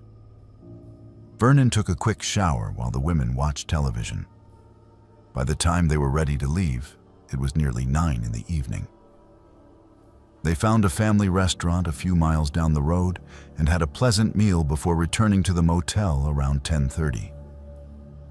The parking lot seemed even emptier than before. Vernon noticed that one of the vehicles that had been there earlier was gone, and a new one had appeared. A dark sedan parked several spaces away from their room. Vernon saw someone sitting in the driver's seat, the interior dark except for the faint glow of a phone or tablet screen. Vernon helped his mother and aunt back to their room and made sure they were settled. He told them to keep the door locked and use the chain. Both women assured him they would be fine, and Vernon retired to his own room next door. He was exhausted from the long day of driving and fell asleep quickly. He woke suddenly around midnight to a strange sound.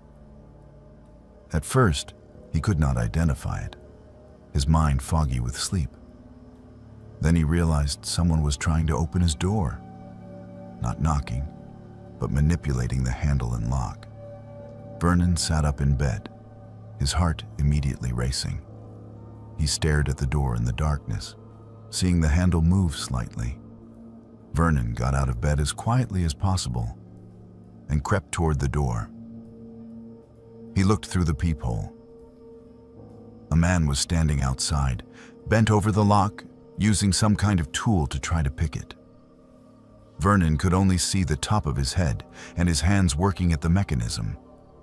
Vernon shouted through the door that he was calling the police. The man immediately stopped and ran. Vernon heard rapid footsteps retreating along the exterior corridor. He rushed to the window and pulled back the curtain just in time to see a figure disappearing around the corner of the building. Vernon grabbed his phone and tried calling the front desk. The phone rang and rang with no answer. He cursed and dialed 911 instead. The dispatcher answered, and Vernon quickly explained the situation. The dispatcher said police were on their way, but it would take approximately 20 minutes as they were coming from the county seat. Vernon hung up and immediately went to check on his mother and aunt next door. He knocked and identified himself. Ruth opened the door, looking worried. She said they had heard running footsteps outside but had not known what was happening. Vernon quickly explained and told them to barricade the door with furniture. He helped them push the dresser in front of the door, then returned to his own room to do the same. Vernon stood near his window, watching the parking lot. The dark sedan that had been there earlier was still present, but he could no longer see anyone inside it. 5 minutes passed. Then Vernon heard something that made his blood run cold. Breaking glass, coming from his mother and aunt's room. Vernon ran out of his room and saw that someone was trying to break in through their bathroom window. The window was small and high up, but an arm was reaching through, trying to unlock it from the inside. Vernon could hear his mother screaming. Vernon ran to their door and pounded on it, shouting for them to move away from the bathroom. He heard the dresser being pushed aside, and Ruth opened the door.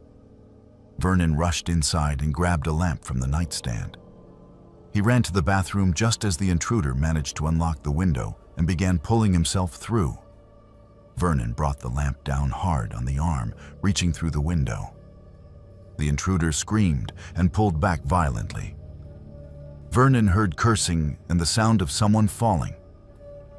He looked out the window and saw a man scrambling to his feet and running toward the parking lot. The dark sedan's engine started immediately, and Vernon realized there were at least 2 people involved in this attack. Vernon heard sirens in the distance. The police were close. The sedan peeled out of the parking lot and sped away. Vernon stood there shaking, still holding the broken lamp. His mother was sitting on one of the beds, crying. Ruth was trying to comfort her, but looked equally traumatized. 2 police cars arrived moments later. Vernon met the officers outside and gave a detailed account of what had happened. The officers inspected both rooms, took photographs of the attempted break-in points, and called for additional units to search the area for the sedan. One of the officers explained that this particular motel had been the target of multiple robbery attempts over the past 6 months. The criminals specifically targeted elderly travelers, getting information from the clerk about which rooms they were in and when they checked in. The officer said the motel manager was suspected of being complicit, possibly receiving a cut of whatever the robbers stole. Vernon was furious. He demanded to know why the motel was still operating if police knew it was a target for criminals. The officers said they had been building a case, but needed to catch the perpetrators in the act. Tonight's incident would help, especially since Vernon and his family could provide detailed statements and there was evidence of forced entry. The police arranged for Vernon, Irene, and Ruth to move to a different hotel for the remainder of the night. They provided an escort to make sure the family arrived safely. The new hotel was more expensive, but far more secure. With interior corridors and 24-hour security, none of them slept well for the remainder of the night. Vernon kept replaying the events in his mind, thinking about how much worse it could have been. If he had not woken up when the first man tried his door, if he had not checked on his mother and aunt, if the police had taken longer to arrive, the outcome could have been tragic. They continued to Florida the next day as planned, but the joy had gone out of the trip. Irene was shaken and kept asking why anyone would want to hurt elderly people who had so little. Ruth was angry, feeling violated by the attack. Vernon felt guilty for having chosen that motel, even though he had no way of knowing it was a target for criminals. Several weeks later, Vernon received a call from the Florida police. They had arrested 3 men in connection with a string of motel robberies.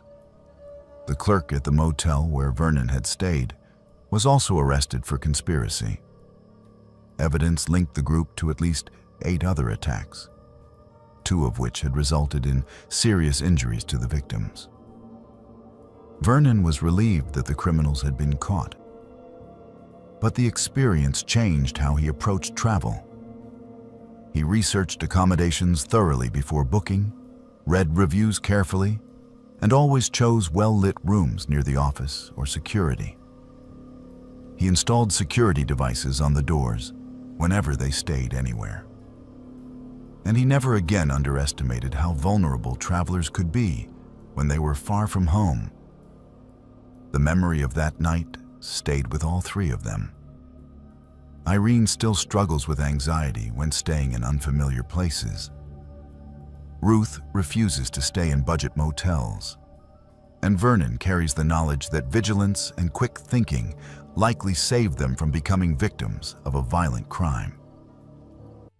Hello everyone, welcome back to Buried Files. Tonight, we bring you 6 deeply disturbing true trucker horror stories that will make you question what really happens on America's most isolated highways when darkness falls. These are not fictional tales, but real encounters shared by professional drivers who have spent decades navigating the loneliest stretches of interstate where civilization fades and something far more sinister takes its place. Each story has been carefully researched and verified through witness testimonials, police reports, and corroborating evidence from the trucking community itself. America's highways hold secrets that most drivers will never encounter, and perhaps that is for the best. From predatory schemes targeting vulnerable truckers to supernatural encounters that defy explanation, tonight we explore the hidden dangers that lurk beyond the reach of headlights. If you enjoy authentic horror content that exposes the terrifying reality behind closed doors, subscribe to Buried Files and hit the notification bell so you never miss our latest investigations into the darkest corners of American highways. After you listen to these chilling accounts, we want to hear from you in the comments below about your own experiences on the road or encounters with the unexplained. Now settle in as we journey into the darkness that travels alongside America's truckers.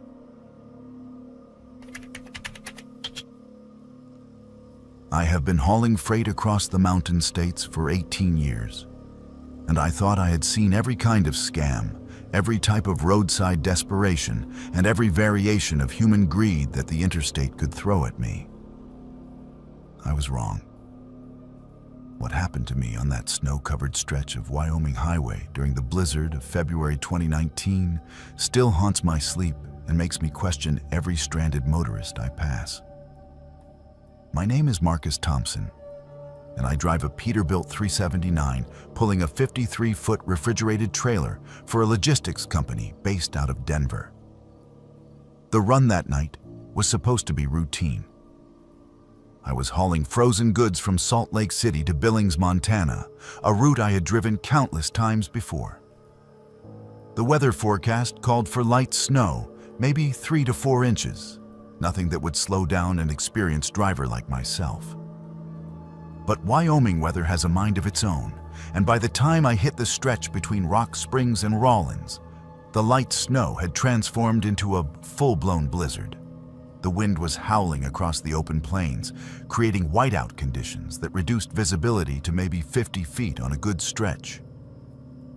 My CB radio crackled with chatter from other drivers reporting jackknifed semis, cars in ditches, and road closures further north.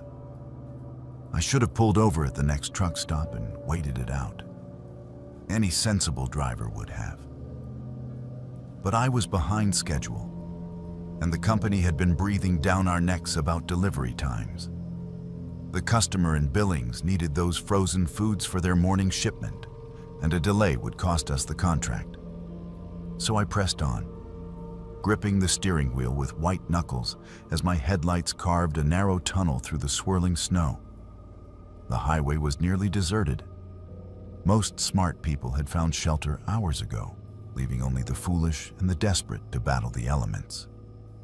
My truck crept along at 30 miles per hour, the engine working hard to maintain traction on the ice-slicked asphalt. The heater was running full blast, but the cold seemed to seep through every crack and crevice, chilling me to the bone despite my heavy winter coat. That was when I saw her. At first, she was just a shadow in the storm, a dark shape moving along the shoulder of the road. As I got closer, my headlights illuminated a young woman in a thin jacket, no hat, no gloves, waving frantically at passing vehicles. She looked to be in her early 20s, with long, dark hair whipping around her face in the wind. Even through the storm, I could see she was shivering violently, her breath creating clouds of vapor that were immediately torn away by the gale. Every instinct screamed at me to keep driving. Picking up hitchhikers was against company policy, and in weather like this, stopping could mean getting stuck myself. But as I passed her, I caught a glimpse of her face in my side mirror. She looked terrified, desperate, and hypothermic. No one deserved to die, alone on a highway in a blizzard. Company policy be damned. I pulled over about 100 yards ahead, hazard lights flashing, and watched in my mirrors as she stumbled through the snow toward my truck. She was moving slowly, her legs apparently stiff from cold, and I could see her struggling against the wind with each step. When she reached the passenger door, I leaned over and opened it from the inside. She practically fell into the cab, bringing a swirl of snow and frigid air with her. Up close, she looked even younger, maybe 19 or 20, with pale skin that had taken on a bluish tint from the cold. Her lips were purple, and her teeth were chattering so violently she could barely speak. "Thank you," she managed to gasp between chattering teeth. "Thank you so much. I thought I was going to die out there." I grabbed a spare blanket from behind my seat and wrapped it around her shoulders. "What the hell are you doing out here in this weather?" I asked, shifting the truck back into gear and pulling carefully onto the highway. "Where's your car?" She pulled the blanket tighter around herself and held her hands up to the heating vents. "It broke down about 5 miles back," she said, her voice still shaking. "The engine just died, and I couldn't get it started again. I've been walking for over an hour." "Why didn't you stay with the car? That's the first rule of winter survival. Never leave your vehicle."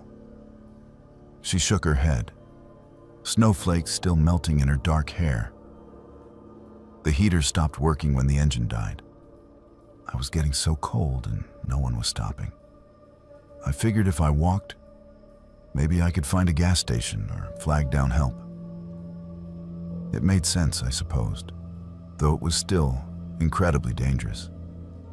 Hypothermia could cloud judgment, make people do irrational things.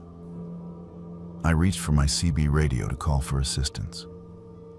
"What's your name?" "I'll radio ahead to the state patrol, let them know about your car." "Sarah," she said quickly. "Sarah Miller. And thank you. But could we maybe wait until we get somewhere warm? I just want to get feeling back in my fingers first." Something about her response struck me as odd, but I attributed it to the stress of her situation. Hypothermia and shock could make anyone act strangely. I focused on the road ahead, fighting to keep the truck centered in the lane as crosswinds buffeted us from all sides. "Where are you headed?" I asked, making conversation to keep her alert. People with hypothermia could slip into unconsciousness if they got too comfortable. "Rollins," she said. "I have family there. They're expecting me." "Good. That's where I'm headed too. We should be there in about an hour if this weather doesn't get any worse." She nodded and settled back into the passenger seat, the blanket still wrapped tightly around her. For the next 20 minutes, we drove in relative silence, the only sounds being the rumble of the diesel engine, the whistle of wind around the cab, and the occasional squawk from the CB radio. That was when I noticed the headlights in my mirrors. At first, I thought it was just another truck or a snowplow catching up to us. But as I watched, I realized there were 3 sets of headlights maintaining a steady distance behind us. In a blizzard like this, most vehicles would either pass quickly or fall behind. These were keeping pace, staying about a quarter-mile back, just visible through the storm. I glanced over at Sarah, who seemed to be dozing fitfully in the passenger seat. Her breathing had returned to normal, and some color had come back to her cheeks.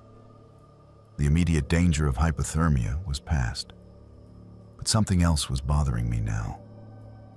"Sarah," I said gently, "those vehicles behind us, are they with you?" Her eyes snapped open, and for just a moment, I saw something that chilled me more than the Wyoming wind. It was a look of calculation, of predatory awareness that had nothing to do with being a stranded motorist. But it was gone so quickly, I almost convinced myself I had imagined it. "What vehicles?" she asked, turning to look in the passenger side mirror. "I don't see anything." "Those headlights, 3 sets, staying right behind us." She squinted into the storm. "I can barely see anything in this snow. Maybe it's just other people trying to get to safety, like us." Maybe. But 18 years on the road had taught me to trust my instincts, and every instinct I had was now screaming that something was wrong. I had seen this pattern before in CB radio chatter from other drivers. Coordinated vehicles following a target, waiting for the right moment to strike. I kept my voice casual. "You know, I just realized I should probably call this in to dispatch. Let them know I picked up a passenger." I reached for the CB radio again. "No." The word came out sharper than she probably intended. She quickly softened her tone. "I mean, could we wait? I'm still feeling pretty shaky, and I'd rather not deal with official stuff right now." Red flags were going up all over my mental radar now. I had picked up stranded motorists before, and they were always grateful for any help, eager to get in touch with authorities or family members. Sarah's reluctance to involve anyone else was setting off every alarm bell I had. I glanced in my mirrors again. The 3 sets of headlights were still there, and now I was certain they were maintaining a deliberate formation. Two were hanging back in the right lane, one in the left, positioned to block any attempted escape if I tried to change lanes or exit the highway. "Sarah," I said carefully, I need you to be honest with me. Are you really stranded? Or is this some kind of setup?" The mask dropped completely then. Her shivering stopped, her posture straightened, and when she looked at me, her eyes were cold and calculating. "You're a smart one, Marcus. Most drivers don't figure it out until it's too late." My blood turned to ice water. She knew my name. I had never told her my name. "How do you know?" "Your company puts driver names on the truck doors, genius. We've been tracking you since you left the Flying J in Rock Springs. You've got a refrigerated trailer full of expensive frozen goods, and more importantly, you're driving alone through the middle of nowhere in a blizzard." I looked ahead and realized we were approaching the exit for a rest area. If this was a coordinated robbery, that would be the perfect place for it. Isolated, off the main highway, easy to control. My hands tightened on the steering wheel. "What do you want?" I asked, though I already knew the answer. "Pull off at the rest area ahead. My friends will take the trailer and you'll walk away. Try to be a hero and you won't walk away at all." The CB radio crackled to life. "Breaker 19, this is Wyoming Bear. We've got multiple reports of a hijacking crew working I-80 tonight. 3 vehicles working together, using a female decoy to flag down trucks. All drivers exercise extreme caution." Sarah's eyes narrowed. "Too bad you won't be able to respond to that warning." But I was already formulating a plan. The rest area was still 2 miles ahead, and I had one advantage she didn't know about. My truck was equipped with a silent alarm system that could alert law enforcement and my dispatch office with the push of a hidden button. I had installed it myself after hearing too many horror stories from other drivers. "You know," I said, trying to keep my voice steady, "you picked the wrong truck to mess with." "What's that supposed to mean?" Instead of answering, I pushed the hidden alarm button with my left hand while simultaneously flooring the accelerator with my right foot. The big Caterpillar engine roared to life, and the truck surged forward through the snow. Sarah was thrown back in her seat. "What are you doing? You'll get us both killed in this weather. Better than letting you and your friends kill me in that rest area." I grabbed the CB radio and keyed the microphone. "Mayday, Mayday. This is eastbound Peterbilt mile marker 184 on I-80. I have been hijacked by a female subject and 3 chase vehicles, requesting immediate assistance." The response was immediate. "Peterbilt eastbound I-80. This is Wyoming State Patrol. We have units en route to your location. Can you maintain your current speed and direction?" "Affirmative. I'm going to try to make it to the truck stop in Rawlins." Sarah pulled a small pistol from inside her jacket. "Pull over now, or I'll put a bullet in you." I looked in my mirrors.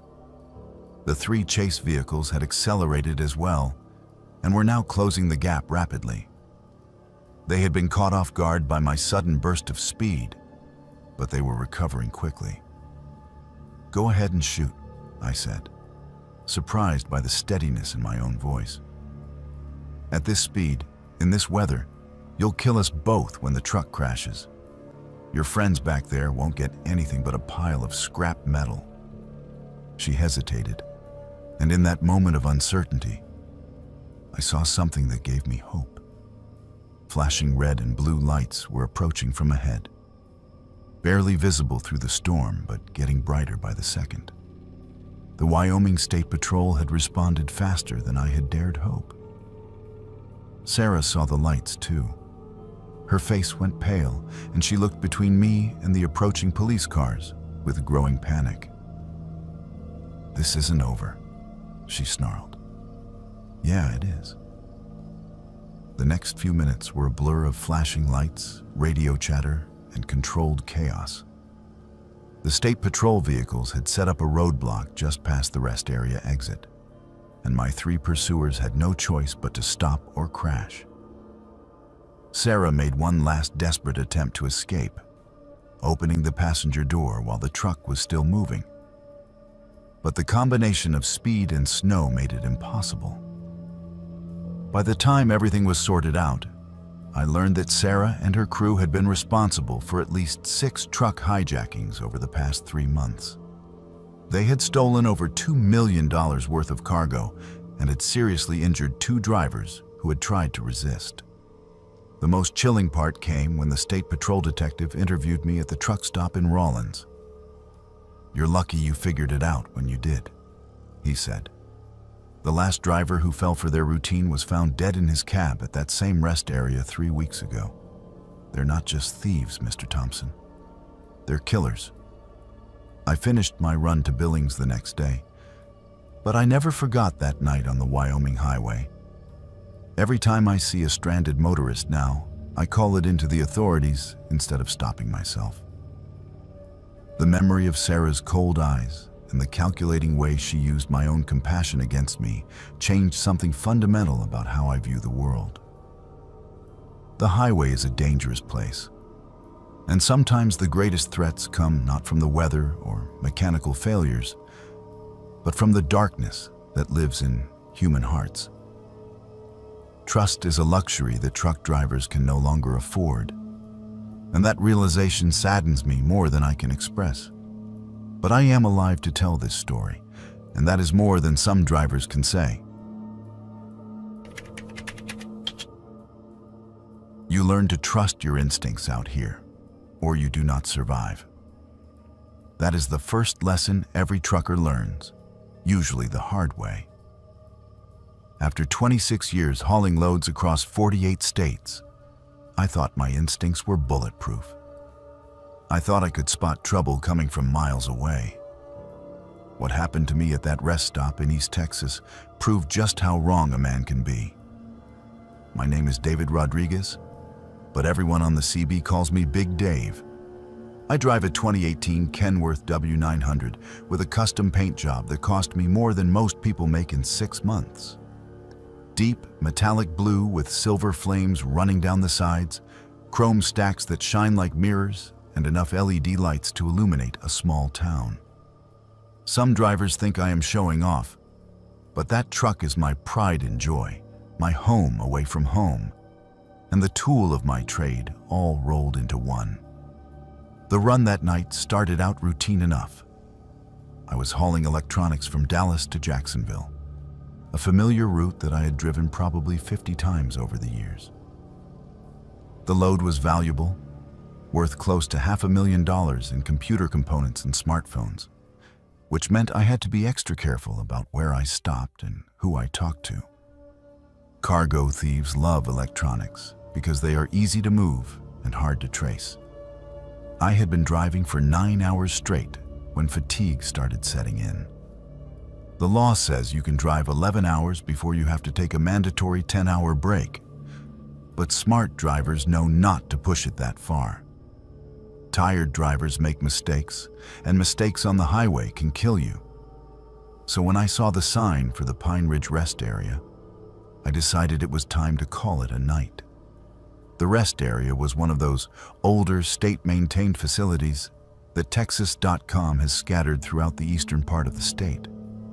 Nothing fancy, just a parking lot, some picnic tables, restrooms, and a few vending machines. It was set back about half a mile from the main highway, surrounded by thick pine forest that blocked out most of the light pollution from the road. During the day, it was probably a pleasant enough spot for travelers to stretch their legs and let their kids run around.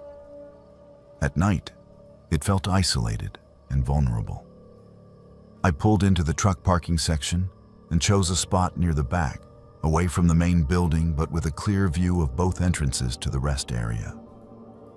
Old habits from my early days, when I was more paranoid about security. I shut down the engine, locked the doors, and climbed into the sleeper berth to grab a few hours of rest before continuing on to Jacksonville. The sleeper berth in my Kenworth is practically a small apartment. Full-size bed, television, refrigerator, microwave, even a small desk where I can do paperwork or browse the internet when I have a good signal. I had just settled in with a sandwich and was scrolling through messages on my phone when I heard it for the first time. A child screaming. It was faint at first, barely audible, over the hum of my auxiliary power unit. But it was definitely there. A high-pitched wail of terror and pain that seemed to be coming from somewhere in the woods beyond the rest area. I sat up immediately, every parental instinct I had firing at once. I have 3 kids of my own, and that sound triggered something primal in me. I opened the sleeper berth curtain and looked out the side window toward the tree line. The rest area was dimly lit by a few security lights mounted on poles around the parking lot. But beyond that, the pine forest was a wall of impenetrable darkness. The screaming continued for maybe 30 seconds, then stopped abruptly. Silence. I waited, listening intently, but heard nothing except the distant hum of highway traffic and the occasional rustle of wind through the pine branches. Maybe it had been an animal, I told myself. Foxes could make sounds that were eerily similar to human screams, especially when they were fighting or mating. But the rational part of my brain knew the difference between animal sounds and human ones. And what I had heard was definitely human. I grabbed my flashlight and cell phone and climbed down from the cab. The night air was thick with humidity and the smell of pine sap. Texas in August is never comfortable, but there was something oppressive about the atmosphere that night, like the air itself was holding its breath. I walked toward the tree line, following the direction the screams had seemed to come from. My flashlight beam cut through the darkness, illuminating maybe 20 feet of forest at a time. Pine trees, undergrowth, nothing unusual. I called out, "Hello? Is someone out there? Do you need help?" No response. I walked a little deeper into the woods, sweeping my flashlight back and forth, looking for any sign of movement or distress. The forest floor was covered with a thick carpet of pine needles that muffled my footsteps, and every shadow seemed to hide potential threats. After about 10 minutes of searching, I was ready to give up and head back to my truck when I heard it again. The screaming. This time it was louder, more urgent, and it seemed to be coming from deeper in the woods. But there was something wrong with it. Something that made the hair on the back of my neck stand up. The scream was too consistent, too uniform. Real screams of terror vary in pitch and intensity as people run out of breath or their voices crack from strain. This sounded almost recorded. I stopped walking and listened more carefully. The scream continued for exactly 30 seconds, then cut off with an electronic click that was barely audible. Then, after a pause of maybe 10 seconds, it started again. Same pitch, same duration, same abrupt ending. It was recorded. Someone was playing a recording of a child screaming in the middle of the woods at a remote rest area at 2 o'clock in the morning. Every alarm bell in my head started going off at once. This was a trap. Someone was using that, recording to lure good Samaritans into the woods, probably to rob them or worse. I had heard stories from other drivers about rest area predators, but I had never encountered one myself. I turned around and started walking quickly back toward the parking lot, my flashlight sweeping left and right to make sure no one was following me. The screaming continued behind me. That same 30-second loop playing over and over again. Whoever was running this operation was either very confident or very stupid to keep the recording going, even after their intended victim had clearly figured out what was happening. I made it back to the parking lot and was heading for my truck when I noticed something that made my blood run cold. There was a man standing next to my Kenworth, looking up at the sleeper berth windows. He was tall and thin, wearing dark clothing that made him hard to see in the dim light. When he heard my footsteps, he turned toward me. "Hey there, driver," he called out in a friendly voice that did not match the predatory way he was moving. "You hear that screaming? Sounds like some kid is in trouble out there in the woods." I kept walking toward my truck, but I was already reaching for the can of bear spray I kept clipped to my belt. "Yeah, I heard it. Already called the cops. They should be here any minute." It was a lie, but I hoped it would make him back off. Instead, he smiled, and even in the dim light, I could see that it was not a pleasant expression. "That is funny," he said, taking a step closer to me, "because my buddy out there in the woods has been watching you for the past 15 minutes, and he says you never made any phone calls." That was when I saw the second man emerging from the shadows near the restroom building. He was shorter than the first one, but broader, built like a linebacker. He had something in his hand that caught the light as he moved. A knife, maybe, or a metal pipe. I was trapped between them, about 30 feet from my truck. The keys were in my pocket, but even if I could get to the cab and get the engine started, they would be on me before I could get moving. My only advantage was that I outweighed both of them by at least 50 pounds and had been in more than my share of fights during my younger, stupider days. "Look, fellas," I said, trying to keep my voice calm and reasonable. "I do not know what you are planning here, but it is not worth it. My load is just electronics. Insurance will cover whatever you take, and I will not even report it until tomorrow. Just take what you want and let me go."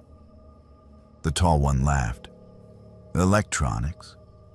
Brother, you think this is about cargo? You have got it all wrong."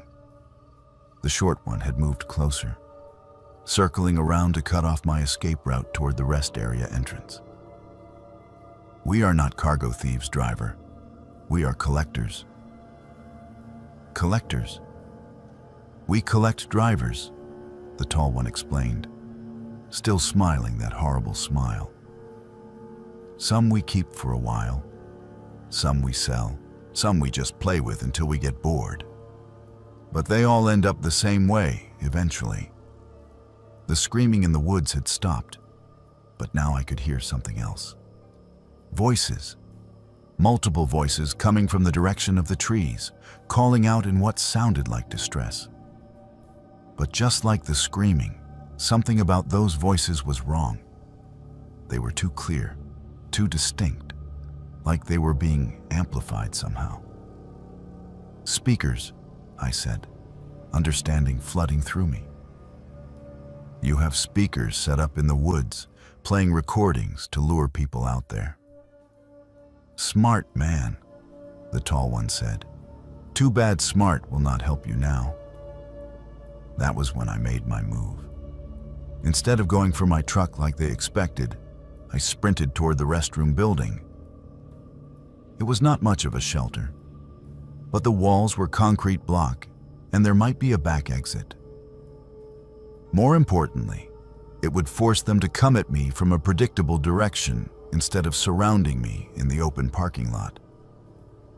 I almost made it. The short one was faster than he looked, and he tackled me about 10 feet from the building entrance. We went down hard on the asphalt, and I felt the skin scrape off my palms and elbows. But adrenaline is a hell of a drug, and I barely felt the pain. I rolled over and caught him with an uppercut that snapped his head back and sent him sprawling. The tall one was on me before I could get to my feet, swinging what looked like a tire iron at my head. I got my arm up just in time to block the blow, but the impact sent lightning bolts of pain up to my shoulder. He raised the tire iron for another swing, and I knew that this one would probably finish me. That was when the real screaming started. Not from speakers hidden in the woods, but from the tall man himself. He dropped the tire iron and clutched at his face, blood streaming between his fingers. Behind him, I could see a third figure, someone I had not noticed before. It was another trucker, a woman with graying hair and forearms like tree trunks. She was holding what looked like a modified cattle prod, sparks still dancing between the electrodes. "Texas Ranger," she announced in a voice that carried the authority of someone used to being obeyed. "Y'all gentlemen are under arrest." The next hour was a blur of police cars, ambulances, and crime scene technicians. It turned out that the woman who had saved me was Detective Linda Martinez, working undercover as part of a multi-state task force investigating rest area attacks. She had been tracking this particular crew for over 6 months, following a trail of missing truckers and unsolved murders across 4 states. The speakers in the woods were exactly what I had suspected. High-powered amplifiers connected to digital players loaded with recordings of people in distress. The 2 men had been using them to lure victims into isolated areas where they could be more easily controlled. What they did to their victims after that was something Detective Martinez would not discuss in detail.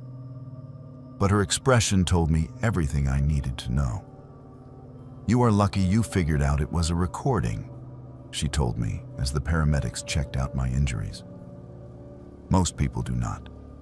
They hear a child in distress, and every decent instinct they have drives them straight into the trap." "How many drivers have they killed?"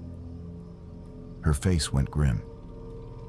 "We have confirmed 7 victims so far, but we suspect the number is much higher. These guys have been operating for at least 3 years, maybe longer. 7 drivers, 7 people who had just been trying to help someone they thought was in trouble, and it had cost them their lives." The thought made me sick to my stomach. I gave my statement to the investigators and finally got back on the road around dawn. The electronics made it to Jacksonville on schedule, and the company was so grateful that they gave me a bonus and 3 days of paid time off. But I could not stop thinking about what had happened at that rest area. The worst part was not the physical danger or even the knowledge of how close I had come to becoming victim number 8. It was the realization of how these predators operated, how they turned our best instincts against us. They knew that most truckers are decent people who will try to help someone in trouble, and they weaponized that decency. Now, whenever I stop at a rest area, I listen carefully to the night sounds around me. If I hear screaming or calls for help, I do not go investigate. I call 911 and let the professionals handle it. It goes against every instinct I have as a father and a human being. But Detective Martinez was right. Sometimes the sounds of people in distress are exactly that. And sometimes they are the bait in a trap designed by monsters. The highway is full of predators who know exactly how to exploit our humanity, and the price of compassion can be higher than anyone should have to pay. I learned that lesson at a rest stop in East Texas, and it is one I will never forget.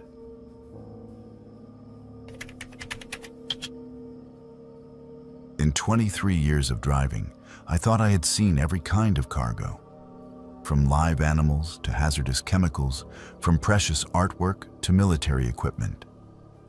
I had hauled everything from wedding dresses to coffins, and nothing had ever bothered me enough to lose sleep over it. I was wrong about that. What I discovered in the back of my refrigerated trailer during that cross-country run from Atlanta to Seattle still wakes me up in the middle of the night, sweating and checking the locks on my doors. My name is Patricia Williams, but everyone calls me Patty. I've been driving big rigs since I was 25 years old, back when women truckers were rare enough to cause stares at every truck stop. I started driving because my husband walked out on me and our 2 kids, leaving me with nothing but bills and a high school education. Trucking offered good money for someone willing to work hard and spend weeks away from home, so I got my CDL and never looked back. I drive a 2220 Freightliner Cascadia, pulling a 53-foot refrigerated trailer, and I specialize in temperature-controlled loads.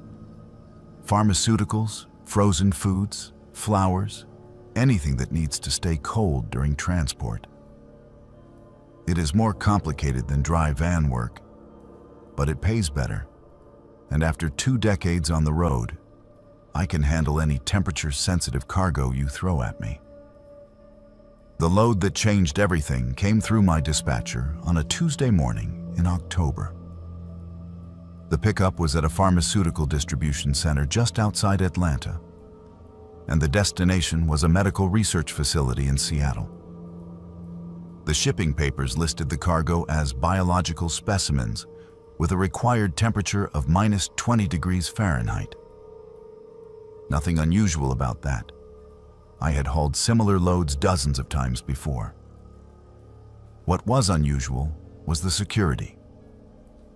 When I arrived at the pickup facility, there were 3 men in dark suits waiting for me, and they insisted on supervising the entire loading process personally. They had federal identification, CDC badges that looked legitimate, and they spoke with the kind of authority that made you not want to ask too many questions. The loading took place in a secure warehouse bay with no windows. The cargo consisted of approximately 50 stainless steel containers, each about the size of a large cooler, labeled with biohazard symbols and serial numbers. Each container was sealed with what looked like medical tape and locked with heavy-duty padlocks. The suits refused to tell me exactly what was inside, citing national security and trade secrets. But they assured me it was completely safe as long as the containers remained sealed and frozen.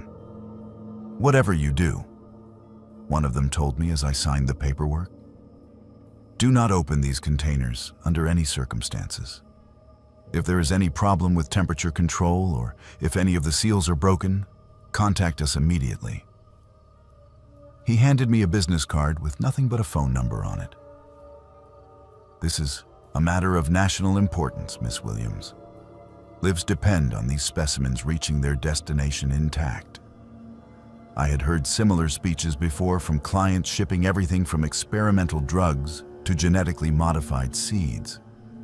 Everyone thinks their cargo is the most important thing on the road.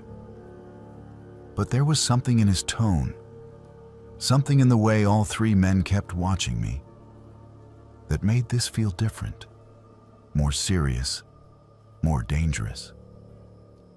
The drive from Atlanta to Seattle normally takes about 42 hours of actual driving time, spread over 4 or 5 days with mandatory rest breaks. I plan to take my usual route through Birmingham, Little Rock, Oklahoma City, Amarillo, Albuquerque, Flagstaff, Las Vegas, and finally up through California and Oregon to Washington. It was a route I had driven probably 100 times, and I knew every truck stop, way station, and rest area along the way. For the first 2 days, everything went smoothly. The refrigeration unit maintained a steady -20 degrees, and the cargo remained secure and undisturbed. I made my scheduled stops, grabbed meals and showers, and logged my hours according to federal regulations. The only unusual thing was that twice I noticed the same black sedan following me at a distance, but I attributed that to coincidence or paranoia. It was on the 3rd day, somewhere between Flagstaff and Las Vegas, that the refrigeration unit started acting up. I first noticed the problem when I stopped for fuel at a truck stop outside Kingman, Arizona. The temperature gauge on my dashboard was reading -15 instead of -20. and there was a yellow warning light indicating a possible compressor issue. 5 degrees might not sound like much, but when you are hauling temperature-critical cargo, even small variations can mean the difference between a successful delivery and a total loss. I called the emergency number the suits had given me, but it went straight to voicemail. I left a detailed message explaining the situation and continued driving, hoping the system would stabilize. But over the next 100 miles, the temperature continued to rise. -10, -5, 0 degrees. The yellow warning light turned red, and I could hear the compressor cycling on and off erratically. By the time I reached Las Vegas, the trailer temperature was holding steady at 10 degrees above zero. Still well below freezing, but nowhere near the -20 the cargo required. I found a truck stop with a repair bay and had a mechanic take a look at the system. "Looks like your compressor is shot," he told me after an hour of diagnostics. "I can get you a replacement, but it will take at least 12 hours to get the part and install it. Maybe longer if we run into complications." 12 hours. The cargo had already been above its required temperature for 6 hours. Another 12 would mean 18 hours total, and I had no idea how long the biological specimens could survive those conditions. I tried the emergency number again. Still no answer. That was when I made the decision that I now wish I could take back. I decided to check the cargo myself. I backed the trailer up to the loading dock and opened the rear doors. The interior was still cold enough that my breath formed clouds in the air, but it was definitely warmer than it should have been. The stainless steel containers were arranged on pallets, just as they had been loaded in Atlanta. But something was different. Several of the containers had condensation on them, indicating temperature fluctuations. More troubling, I could see that some of the medical tape seals had started to come loose. Not completely torn, but peeling around the edges where moisture had compromised the adhesive. I knew I should not open any of the containers. The men in suits had been very clear about that. But I also knew that if the cargo was compromised, I needed to document the extent of the damage for insurance purposes. And if whatever was inside was truly dangerous, I needed to know what I was dealing with. I chose one of the containers with a partially loose seal and carefully removed the medical tape. The padlock was still secure, but I had bolt cutters in my toolkit for situations just like this. The lock snapped with a metallic crack that echoed through the trailer. I lifted the lid and immediately wished I had not. Inside the container, packed in what looked like dry ice, was a human torso. No head, no arms, no legs. Just a torso. Gray, white, and obviously frozen, with surgical incision marks along the chest and abdomen.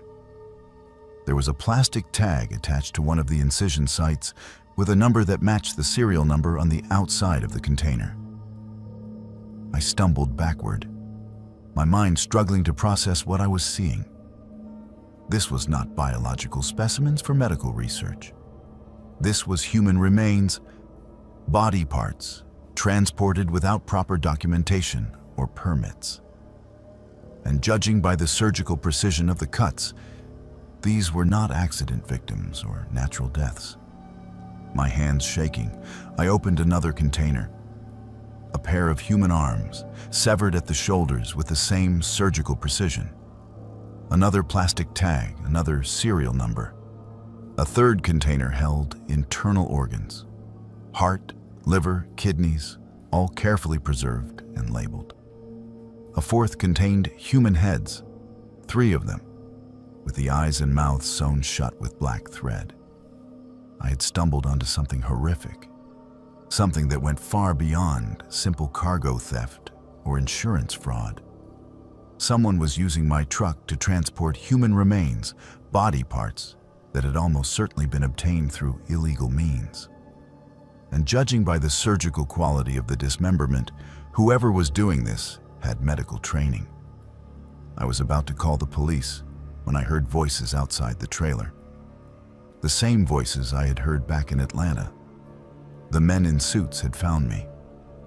"Miss Williams," one of them called out, "step away from the cargo and come outside. We need to talk." I looked around the trailer desperately, searching for another exit.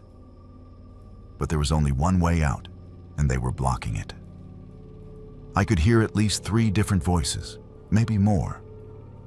They knew I had seen the contents of the containers, and they were not going to let me walk away with that knowledge. "Miss Williams, we know you opened the containers. That was very unwise. Come outside so we can discuss your options." Options. That did not sound like they were planning to arrest me or call the authorities. That sounded like they were planning something much worse. I pulled out my cell phone and dialed 911, but there was no signal inside the metal trailer. I would have to get outside to make a call, and that meant walking into their trap. But staying inside was not an option either. They could simply wait me out, or worse. I grabbed the heaviest tool I could find in my kit, a large adjustable wrench, and moved toward the trailer doors. If I was going down, I was not going down without a fight. But when I looked outside, the loading dock was empty. No men in suits, no black sedan, nothing. Just the normal bustle of a busy truck stop at midday. Had I imagined the voices? Was the stress of discovering the body parts making me paranoid?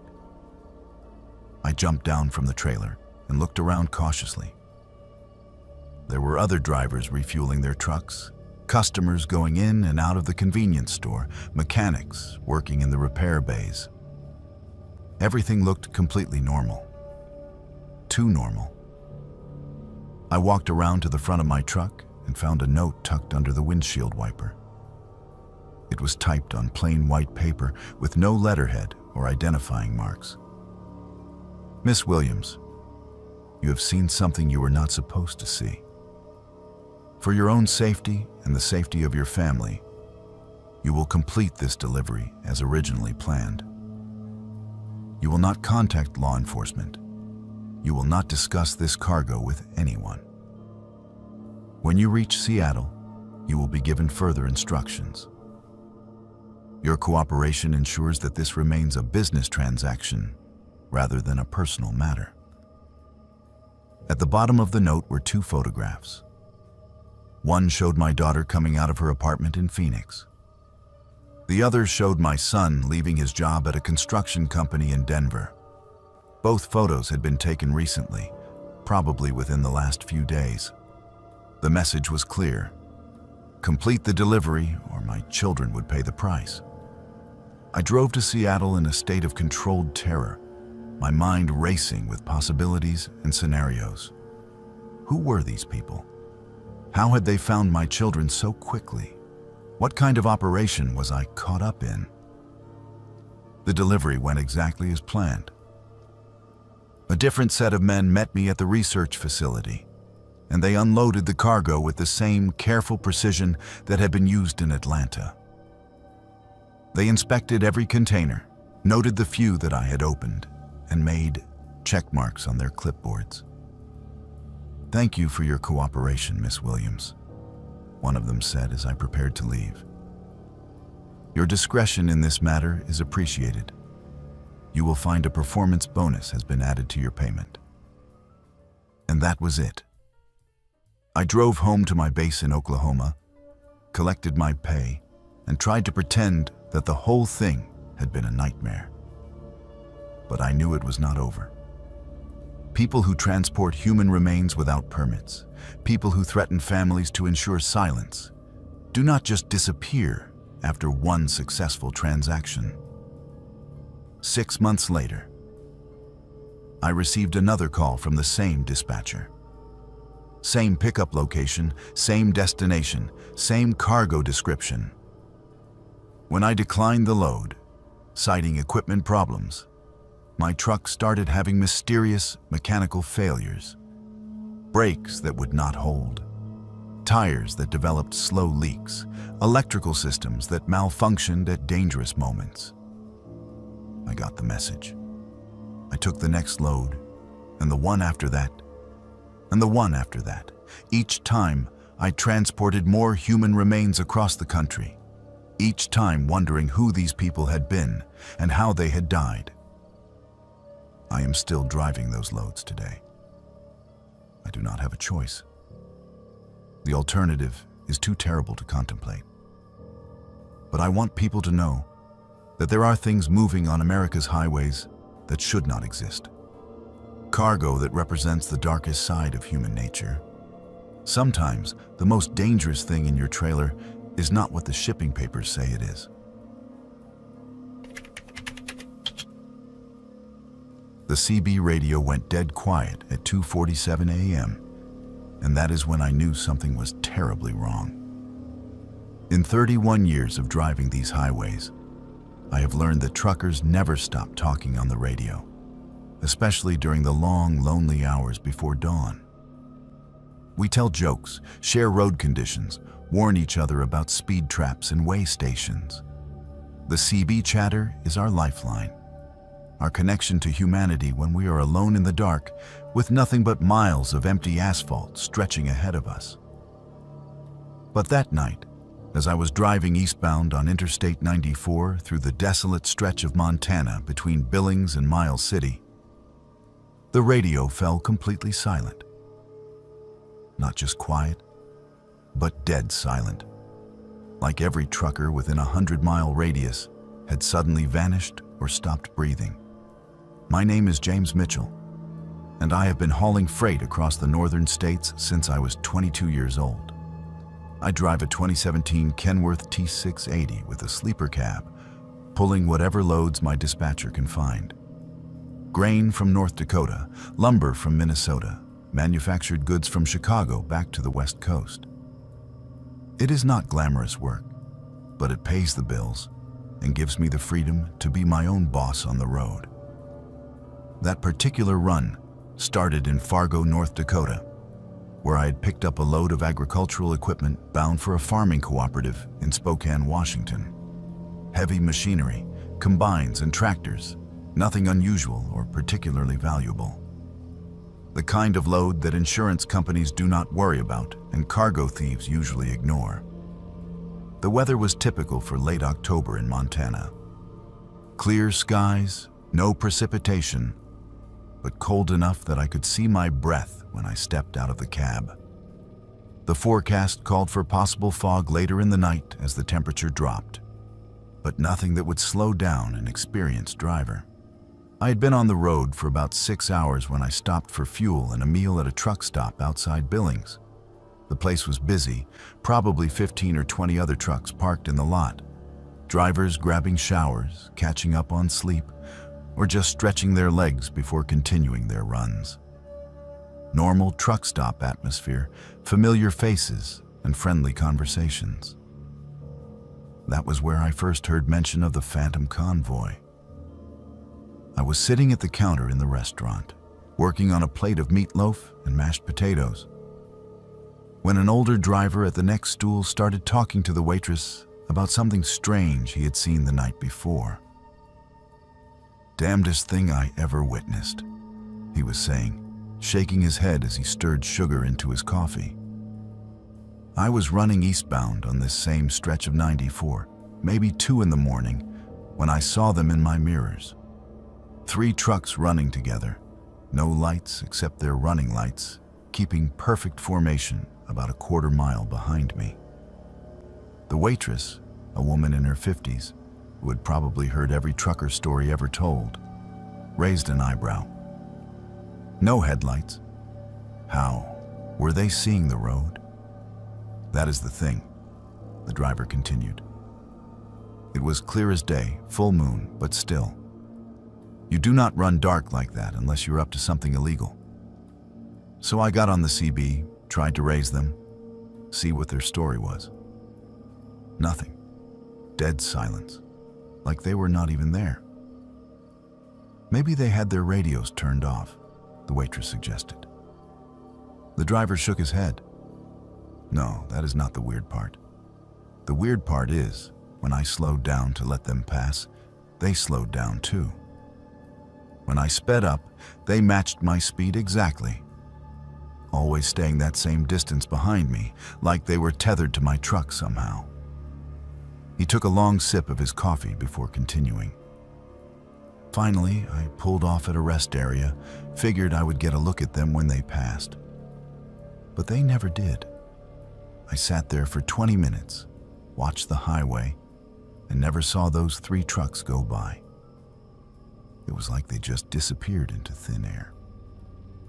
I listened to this story with the kind of polite skepticism that experienced drivers develop over the years. Every truck stop has its share of tall tales and urban legends, stories that grow more elaborate with each telling. Phantom hitchhikers, mysterious lights in the sky, trucks that appear and disappear without explanation. Most of it is just loneliness and fatigue playing tricks on tired minds.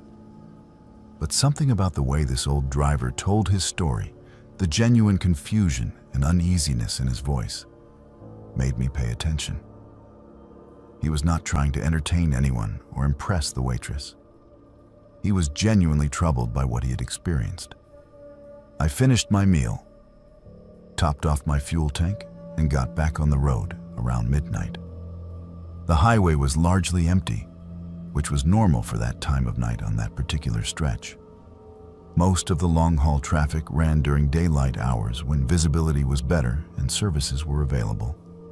The few trucks I encountered were spaced far apart, brief glimpses of red taillights or white headlights in the distance. For the first hour, everything was normal. My CB radio crackled with the usual late-night chatter. Drivers checking in with each other, sharing information about road conditions, complaining about dispatchers and customers. The familiar background noise of the trucking community going about its business. That was when the fog started rolling in. At first, it was just wisps of vapor rising from the valleys and low-lying areas along the highway. But within 30 minutes, it had thickened into a dense blanket that reduced visibility to maybe 50 yards. I slowed down to 45 miles per hour and turned on my fog lights. But the golden beams seemed to be swallowed up by the gray-white wall surrounding my truck. Fog is dangerous for truckers. It conceals obstacles, makes it impossible to judge distances accurately, and can turn a routine drive into a white-knuckle experience. But I had driven through worse conditions before, and I was confident in my ability to handle it safely. That was when the CB radio went silent. Not gradually, like drivers signing off one by one as they reached their destinations. All at once, like someone had thrown a switch and cut off every transmission within range. I tried keying my microphone, calling out on channel 19, but got no response. I switched to other channels, tried the emergency frequency, even attempted to raise the local base stations. Nothing but static. I was checking my radio connections when I saw them in my mirrors. 3 trucks, running in perfect formation about a quarter-mile behind me, just like the old driver had described. Even through the fog, I could make out their shapes. They appeared to be conventional tractors pulling standard trailers, but something about their silhouettes looked wrong. Too angular, too sharp, like they had been drawn by someone who had never actually seen a truck before. And they were running completely dark. No headlights, no marker lights, no identification numbers or company logos visible on their sides. Just dark shapes moving through the fog at exactly the same speed I was traveling, maintaining that precise distance behind me, no matter how I varied my speed. I tried the CB radio again. Breaker 19, this is eastbound Kenworth mile marker 126 on I-94. I have 3 trucks following me with no lights. Please identify yourselves. Silence. I slowed down to 35 miles per hour, expecting them to pass me or at least close the distance. Instead, they slowed down too, maintaining that same quarter-mile gap. I sped up to 55, pushing the safe limits for the fog conditions. They matched my speed exactly. For the next 20 miles, this bizarre procession continued. Me in front, struggling to see the road through the thickening fog, and 3 phantom trucks behind me, somehow navigating without any visible means of illumination. Every few minutes, I would try the CB radio again, hoping to reach someone, anyone, who could explain what was happening. But the airwaves remained dead. That was when I started noticing other details that made my skin crawl. The trucks behind me were not leaving tire tracks in the thin layer of moisture that had accumulated on the asphalt. I could see my own tracks clearly in my side mirrors, dark lines following the path of my tires. But behind them, the road surface looked undisturbed, as if the 3 trucks were floating just above the pavement. More unsettling, they cast no shadows. Even in the fog, with my running lights and reflectors creating pools of illumination, objects cast shadows. But these trucks seemed to absorb light rather than reflect it. Dark voids moving through the gray landscape like holes cut out of reality itself. I was beginning to seriously question my sanity when I saw the exit sign for a rest area 5 miles ahead. I decided to pull off and see what would happen. If these were real trucks with real drivers, they would have to either pass me or follow me into the rest area. If they were some kind of hallucination brought on by fatigue and stress, stopping for a break might clear my head. I took the exit slowly, watching my mirrors constantly. The 3 trucks followed me down the off-ramp, maintaining their formation and distance.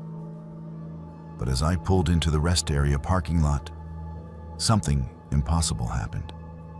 They kept going. Not past the rest area on the highway, but straight through it. I watched in my mirrors as all 3 trucks drove directly through the parking lot, through the building, through the trees on the far side, and disappeared into the fog beyond. No change in speed, no deviation from their path, just a smooth, uninterrupted journey through solid objects as if they were not there. I sat in my truck for almost an hour, engine running, heater on full blast, trying to process what I had just witnessed. Every rational part of my mind insisted that I had imagined it, that the fog and isolation had played tricks on my perception. But I knew what I had seen, and I knew it was not normal.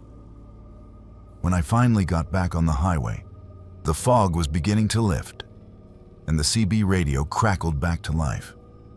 Drivers were checking in, reporting their positions, resuming the normal chatter that had been absent for the past 2 hours. I tried several times to tell other drivers what I had experienced, but every time I keyed the microphone, the words stuck in my throat. Who would believe such a story? Hell, I was not sure I believed it myself. I completed my run to Spokane without any further incidents, delivered the agricultural equipment on schedule, and tried to put the whole experience behind me. But over the next few weeks, I started hearing similar stories from other drivers. Always the same details. 3 trucks running dark, perfect formation, following other vehicles through remote stretches of highway, then disappearing without explanation. The stories were always from the same general area, that desolate stretch of Montana between Billings and the North Dakota border. And they were always during fog conditions, always in the early morning hours, always when the CB radio went mysteriously silent. I started avoiding that route when possible, taking longer paths through Wyoming or South Dakota to reach my destinations. But the trucking industry is small, and sometimes you do not have a choice about which roads you take. 3 months later, I found myself on that same stretch of I-94, hauling a load of electronics from Minneapolis to Seattle. It was a clear night, no fog, and I was feeling confident that whatever I had experienced before was a one-time occurrence. The CB radio was active with normal traffic, and I was making good time. But at exactly 2:47 a.m., the radio went silent again. I looked in my mirrors and saw them immediately. 3 trucks, running dark, maintaining that perfect quarter-mile distance. This time, there was no fog to blame, no atmospheric conditions to explain away what I was seeing. Just 3 impossible vehicles following me through the Montana darkness. But now, I understood something that I had missed during my first encounter. These were not living drivers playing some elaborate prank or engaging in illegal activity. These were the ghosts of truckers who had died on this stretch of highway, condemned to drive the same route for eternity. I have researched the accident records for that area, and the statistics are sobering. Over the past 30 years, dozens of truckers have been killed in crashes along that section of I-94. Jackknifed semis, rollovers, collisions with wildlife, mechanical failures that led to fatal accidents. Many of the victims were driving in convoys, following each other too closely through dangerous conditions. Now they continue their journey. 3 drivers who died together and refused to rest. They follow the living, perhaps trying to warn us of the dangers ahead, or perhaps simply unable to break free from the route that claimed their lives. I still see them sometimes, on clear nights when the highway is empty and the CB radio falls silent. 3 phantom trucks in my mirrors, forever following, forever traveling a road that leads nowhere but deeper into the darkness. And every time I see them, I remember that the highway is more than just asphalt and steel. It is a repository of memories, a graveyard of dreams, and sometimes a prison for the dead who cannot let go. The road never forgets, and neither do those who died on it. After 30 years on the road, you develop a 6th sense about people. You learn to read body language, to spot trouble before it spots you, to trust your instincts when something feels wrong. That ability has saved my life more times than I can count, but it failed me completely at a truck stop outside Montgomery, Alabama, on a humid night in July that I will never forget. My name is Anthony Kowalski, but everyone calls me Tony. I have been driving long-haul routes across the southeastern states since I was 23 years old. Back when CB radios were the only way to communicate with other drivers, and truck stops were small family-owned operations that knew every regular customer by name. I drive a 2019 Peterbilt 389 with a custom paint job that cost me more than some people make in a year. Midnight black with silver pinstripes, chrome exhaust stacks that shine like mirrors, and enough LED lights to illuminate a football stadium. Some people think it is too flashy, but after 3 decades of living on the road, my truck is the only home I have ever really known. That particular run started in Jacksonville, Florida, where I had picked up a load of paper products bound for a distribution center in Nashville, Tennessee. It was routine cargo, nothing valuable enough to attract cargo thieves, and the route was one I had driven probably 50 times over the years. Familiar truck stops, predictable traffic patterns, no surprises expected. I had been driving for about 8 hours when I stopped for fuel at the Dixie Travel Plaza, a mid-sized truck stop about 30 miles south of Montgomery. The place had been there for at least 15 years, and I had stopped there dozens of times before. Clean restrooms, decent food, and a repair shop that could handle most mechanical problems. The kind of establishment that long-haul drivers depend on.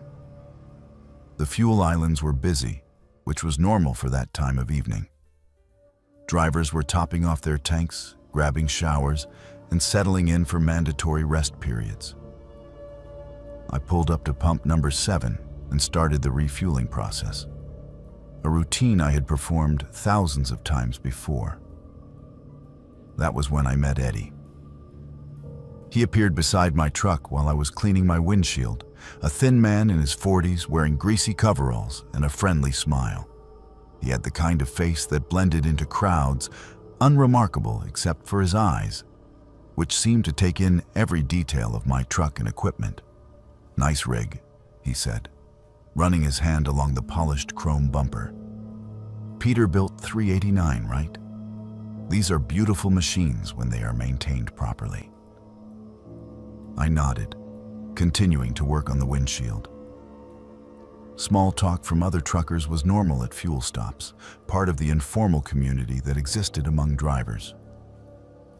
But something about Eddie made me uncomfortable. Maybe it was the way his eyes lingered on the expensive chrome accessories, calculating their value. Maybe it was how he stood just a little too close, invading my personal space in a way that experienced drivers usually avoided. "You haul this route regular?" he asked, leaning against the fuel pump. "I work in the repair shop here, and I swear I have seen this truck before." "Yeah, I come through here every few weeks," I replied, finishing the windshield and moving to check my tire pressure. "Good stop. Never had any problems." Eddie smiled, but it did not reach his eyes. "That is what we like to hear. Customer satisfaction is our top priority." He paused, seeming to study my face. "You know, I was just thinking. That front tire looks a little low to me. Maybe you should bring the truck around to the shop. Let me take a proper look. No charge for the inspection." I glanced at the tire he was indicating. It looked fine to me, holding pressure normally with no visible wear or damage. But Eddie was the professional mechanic, and tire problems could be dangerous at highway speeds. Against my better judgment, I agreed to let him take a look. "Great," he said, his smile widening. "Just pull around to bay number 3. I will meet you there in a few minutes." I finished fueling, paid for the diesel, and drove around to the repair shop. Bay number 3 was at the far end of the building, separated from the main truck stop by a row of empty trailers and construction equipment. The area was poorly lit, with only a few security lights casting long shadows across the cracked asphalt. Eddie was waiting for me, along with another man I had not seen before. This second man was larger, built like a linebacker, with arms covered in tattoos and the kind of dead eyes that I had learned to associate with serious trouble. He was holding what looked like a heavy wrench, but the way he gripped it suggested it was not intended for mechanical work. "Just pull right up here," Eddie called out, waving me forward. "We will have you back on the road in no time." Every alarm bell in my head started going off at once. The isolated location, the second man with the weapon, the overly friendly mechanic who had been asking too many questions about my route and schedule. This was not a tire inspection. This was a setup. I stopped the truck about 20 feet from the bay and set the air brakes, but I kept the engine running. "Actually," I called through the driver's side window, "the tire looks fine to me now. I think I will just head on down the road." Eddie's friendly mask slipped for just a moment, revealing something cold and predatory underneath. "Come on, friend. You are already here? Let me at least take a quick look." Professional courtesy. The big man with the wrench had moved to block the exit from the bay area. He was not being subtle about it, just standing there with his arms crossed, making it clear that I was not going anywhere until they were finished with whatever they had planned. But 30 years of driving had taught me more than just how to handle an 18-wheeler. I had learned to think fast under pressure, to assess situations quickly, and to take decisive action when my life was on the line. Instead of getting out of the truck like they expected, I released the air brakes and floored the accelerator. The big Caterpillar engine roared to life, and 40 tons of truck and trailer lurched forward toward the exit. The big man dove out of the way just in time to avoid being crushed, rolling across the asphalt and shouting curses. Eddie was screaming something behind me, but I could not make out the words over the sound of the engine. I did not care what he was saying. I just wanted to put as much distance as possible between myself and that truck stop.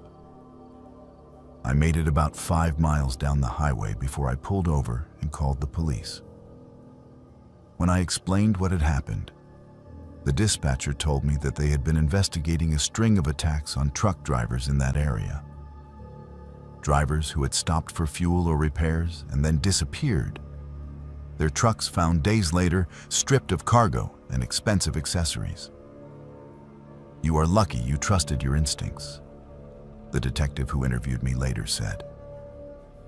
Eddie Morrison has been running that operation for at least 2 years. We think he and his partner have killed at least 6 drivers, maybe more. 6 drivers. 6 men who had just been trying to do their jobs, to earn a living on the road, and they had walked into a trap disguised as friendly assistants. The thought made me sick to my stomach. The investigation revealed that Eddie had been working at the truck stop legitimately for several months, establishing a cover identity and identifying potential victims. He would target drivers with expensive trucks or valuable cargo, lure them to the isolated repair bay, and then he and his partner would rob and kill them. The bodies were disposed of in a remote swamp about 50 miles away, while the trucks were taken to a chop shop and stripped for parts. Eddie Morrison was eventually sentenced to death for his crimes. His partner, a man named Dale Hutchins, received life in prison without the possibility of parole. The truck stop was sold to new owners who completely renovated the facility and hired an entirely new staff. But the damage was done. Every time I pull into a truck stop now, I remember Eddie's friendly smile and calculating eyes. I remember how close I came to becoming just another statistic, another driver who trusted the wrong person at the wrong time. The highway is full of predators who know exactly how to exploit the trust that exists in the trucking community. They know that drivers are more likely to help each other, to accept offers of assistance from people wearing mechanics' coveralls or truck stop uniforms. They weaponize our professional courtesy and use it against us. I still stop at truck stops, of course. I have to. But I am more careful now. More suspicious of unsolicited offers to help, more aware of my surroundings when I am in isolated areas. The paranoia is exhausting, but it is the price of survival on America's highways. Eddie Morrison taught me that the most dangerous predators are not the ones who look threatening. They are the ones who look helpful, who offer exactly what you need at exactly the right moment. They are the ones who smile while they are planning to kill you.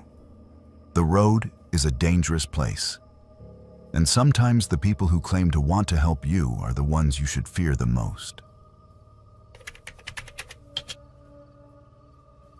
The dispatcher's voice was different that night. Too calm for a rush delivery, too smooth for someone calling in a favor at 3 in the morning. After 28 years of hauling loads across the western states, I should have recognized the warning signs. I should have asked more questions.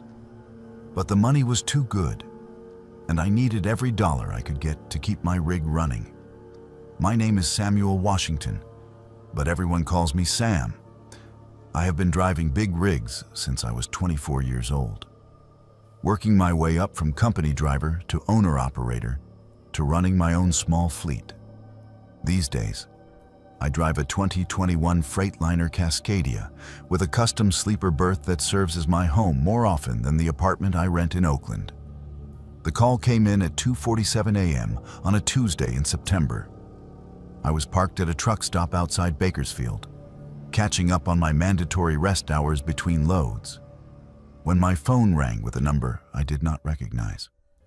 "Mr. Washington, this is dispatch for Meridian Logistics. We have an urgent load that needs to move tonight. Are you available for immediate pickup?" Meridian Logistics was a company I had never heard of, but that was not unusual in the trucking industry. Freight brokers and logistics companies appeared and disappeared constantly, and most legitimate drivers worked with dozens of different companies over the course of a year. "What kind of load?" I asked, sitting up in my sleeper berth and reaching for my logbook. "And what's the rate?" "Specialized cargo, temperature controlled. Pickup in Riverside with delivery to a research facility outside Las Vegas. The rate is $8,000 for a same-day delivery." $8,000 for a 400-mile run was more than double the normal rate for that route. In trucking, when someone offers that kind of money for a routine haul, there is usually something wrong with the cargo, the customer, or the situation. But I had truck payments due and my insurance premium was coming up, so I agreed to take the load. "Great," the dispatcher said. "The pickup address is 1247 Industrial Boulevard in Riverside. Ask for Mr. Chen at the loading dock. He will have all the paperwork ready." The address led me to an unmarked warehouse in an industrial district that looked like it had seen better days. No company signs, no loading dock numbers, just a plain metal building surrounded by a chain-link fence topped with razor wire. The kind of place that processed cargo but did not want anyone to know what kind. Mr. Chen was waiting for me at the loading dock, along with two other men in matching gray coveralls. They moved with military precision, checking my identification, inspecting my trailer, and supervising the loading process with an attention to detail that seemed excessive for whatever I was hauling. The cargo consisted of 12 large containers, each about the size of a refrigerator, marked only with alphanumeric codes and biohazard symbols. They were sealed with what looked like military-grade locks and connected to a sophisticated temperature control system that maintained a steady 38 degrees Fahrenheit. "What exactly am I hauling?" I asked Mr. Chen as we completed the paperwork. "Biological specimens," he replied without looking up from his clipboard. "Medical research materials that need to reach the destination facility within 18 hours. The temperature must remain constant, and the containers cannot be opened under any circumstances." I had hauled biological specimens before, everything from laboratory animals to human organs for transplant. It was specialized work that paid well, but it required careful handling and strict adherence to transportation protocols. Nothing about this load seemed unusual, except for the secrecy and the urgency. The delivery address was equally anonymous. A coordinates location in the Nevada desert, about 50 miles northwest of Las Vegas. No street address, no facility name, just GPS coordinates that led to what appeared to be an abandoned military installation. I made good time through the night, following Interstate 15 through the Mojave Desert, while the temperature control system hummed quietly behind me. The containers remained stable, the locks intact, and the monitoring equipment showed no problems with the cargo.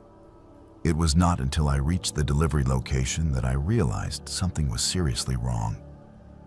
The GPS coordinates led me to a heavily guarded compound, surrounded by high fences and security towers.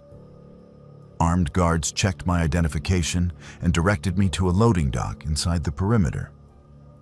But what I saw there made my blood run cold. The facility was not a research laboratory or medical center. It was some kind of processing plant, with industrial equipment that looked designed for manufacturing rather than scientific research. And the people working there were not wearing lab coats or medical scrubs. They were wearing robes, long dark robes with symbols embroidered on the chest, moving between the machinery with ritualistic precision. Some were chanting in a language I did not recognize, while others arranged objects on what looked like altars positioned throughout the facility. I wanted to turn around and leave, but armed guards had positioned themselves around my truck, making it clear that departure was not an option. The unloading process began immediately, with robed figures carefully removing each container from my trailer and carrying it to different stations within the facility. That was when I saw what they were doing with the cargo. The containers held human organs, but not the kind used for medical transplants. These were prepared for some other purpose, arranged on metal tables surrounded by candles and ritual implements. The robed figures were performing some kind of ceremony over each organ, chanting and making gestures that looked more like worship than science. I had stumbled into the middle of something that went far beyond illegal organ trafficking. This was a cult that used human body parts for ritualistic purposes, and they had been using my truck to transport their materials without my knowledge. "Mr. Washington," a voice said behind me. I turned to see a tall man in an elaborate robe approaching, flanked by 2 guards. "Thank you for your service to our organization. Your discretion in this matter is essential." "I want to leave," I said, trying to keep my voice steady. "I delivered your cargo. Now I want to go."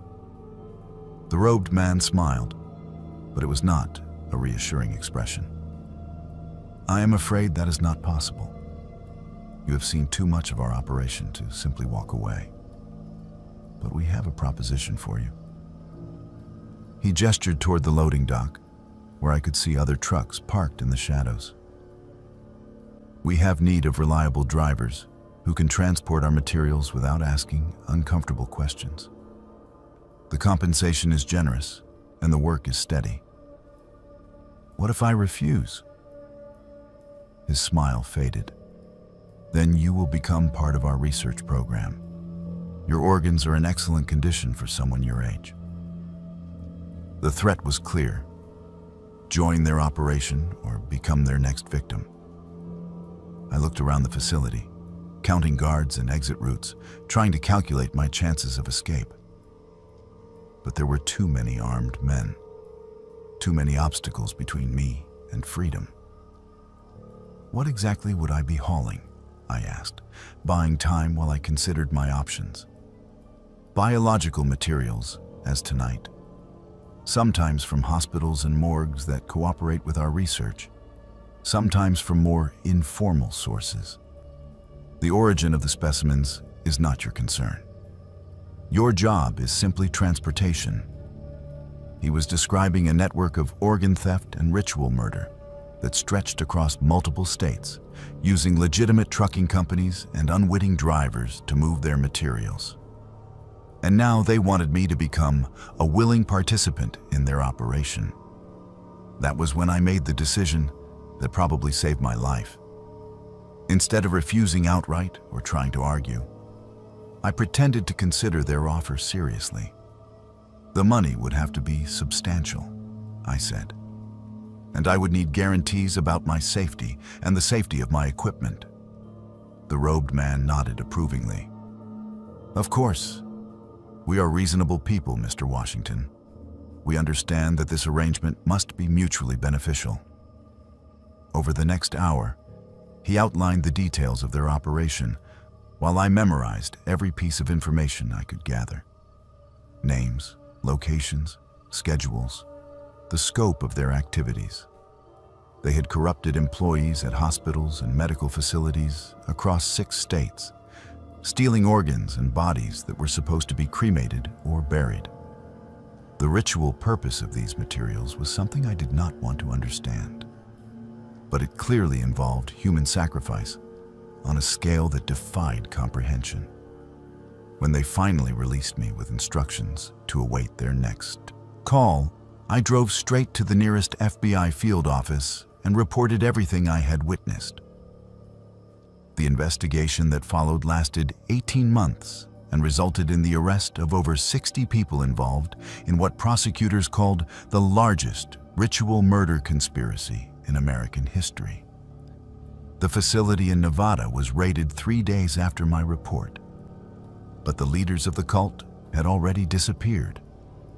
Some of the lower-level participants were convicted and sentenced to life in prison, but the core organizers were never found. I learned later that they had been using dozens of drivers like me, truckers who thought they were hauling legitimate medical cargo, but were actually transporting materials for ritual murder. Most of the other drivers never discovered the truth about their loads, but a few who asked too many questions or witnessed too much simply disappeared. The trucking company that had originally hired me, Meridian Logistics, turned out to be a front operation run by the cult to recruit unwitting drivers. The real dispatcher I had spoken to was one of their members, using a fake identity and stolen credentials to access the freight networks that legitimate truckers depend on. I still drive the highways of the American West, but I am much more careful about the loads I accept and the companies I work with. I verify credentials, research unfamiliar clients, and trust my instincts when something feels wrong. The money is never worth your life, and the cargo is never worth your soul. Sometimes the most dangerous freight is the kind you never suspect, delivered to places that should not exist, for purposes that defy human decency. The highway connects more than just cities and states. Sometimes it connects the living world to something much darker,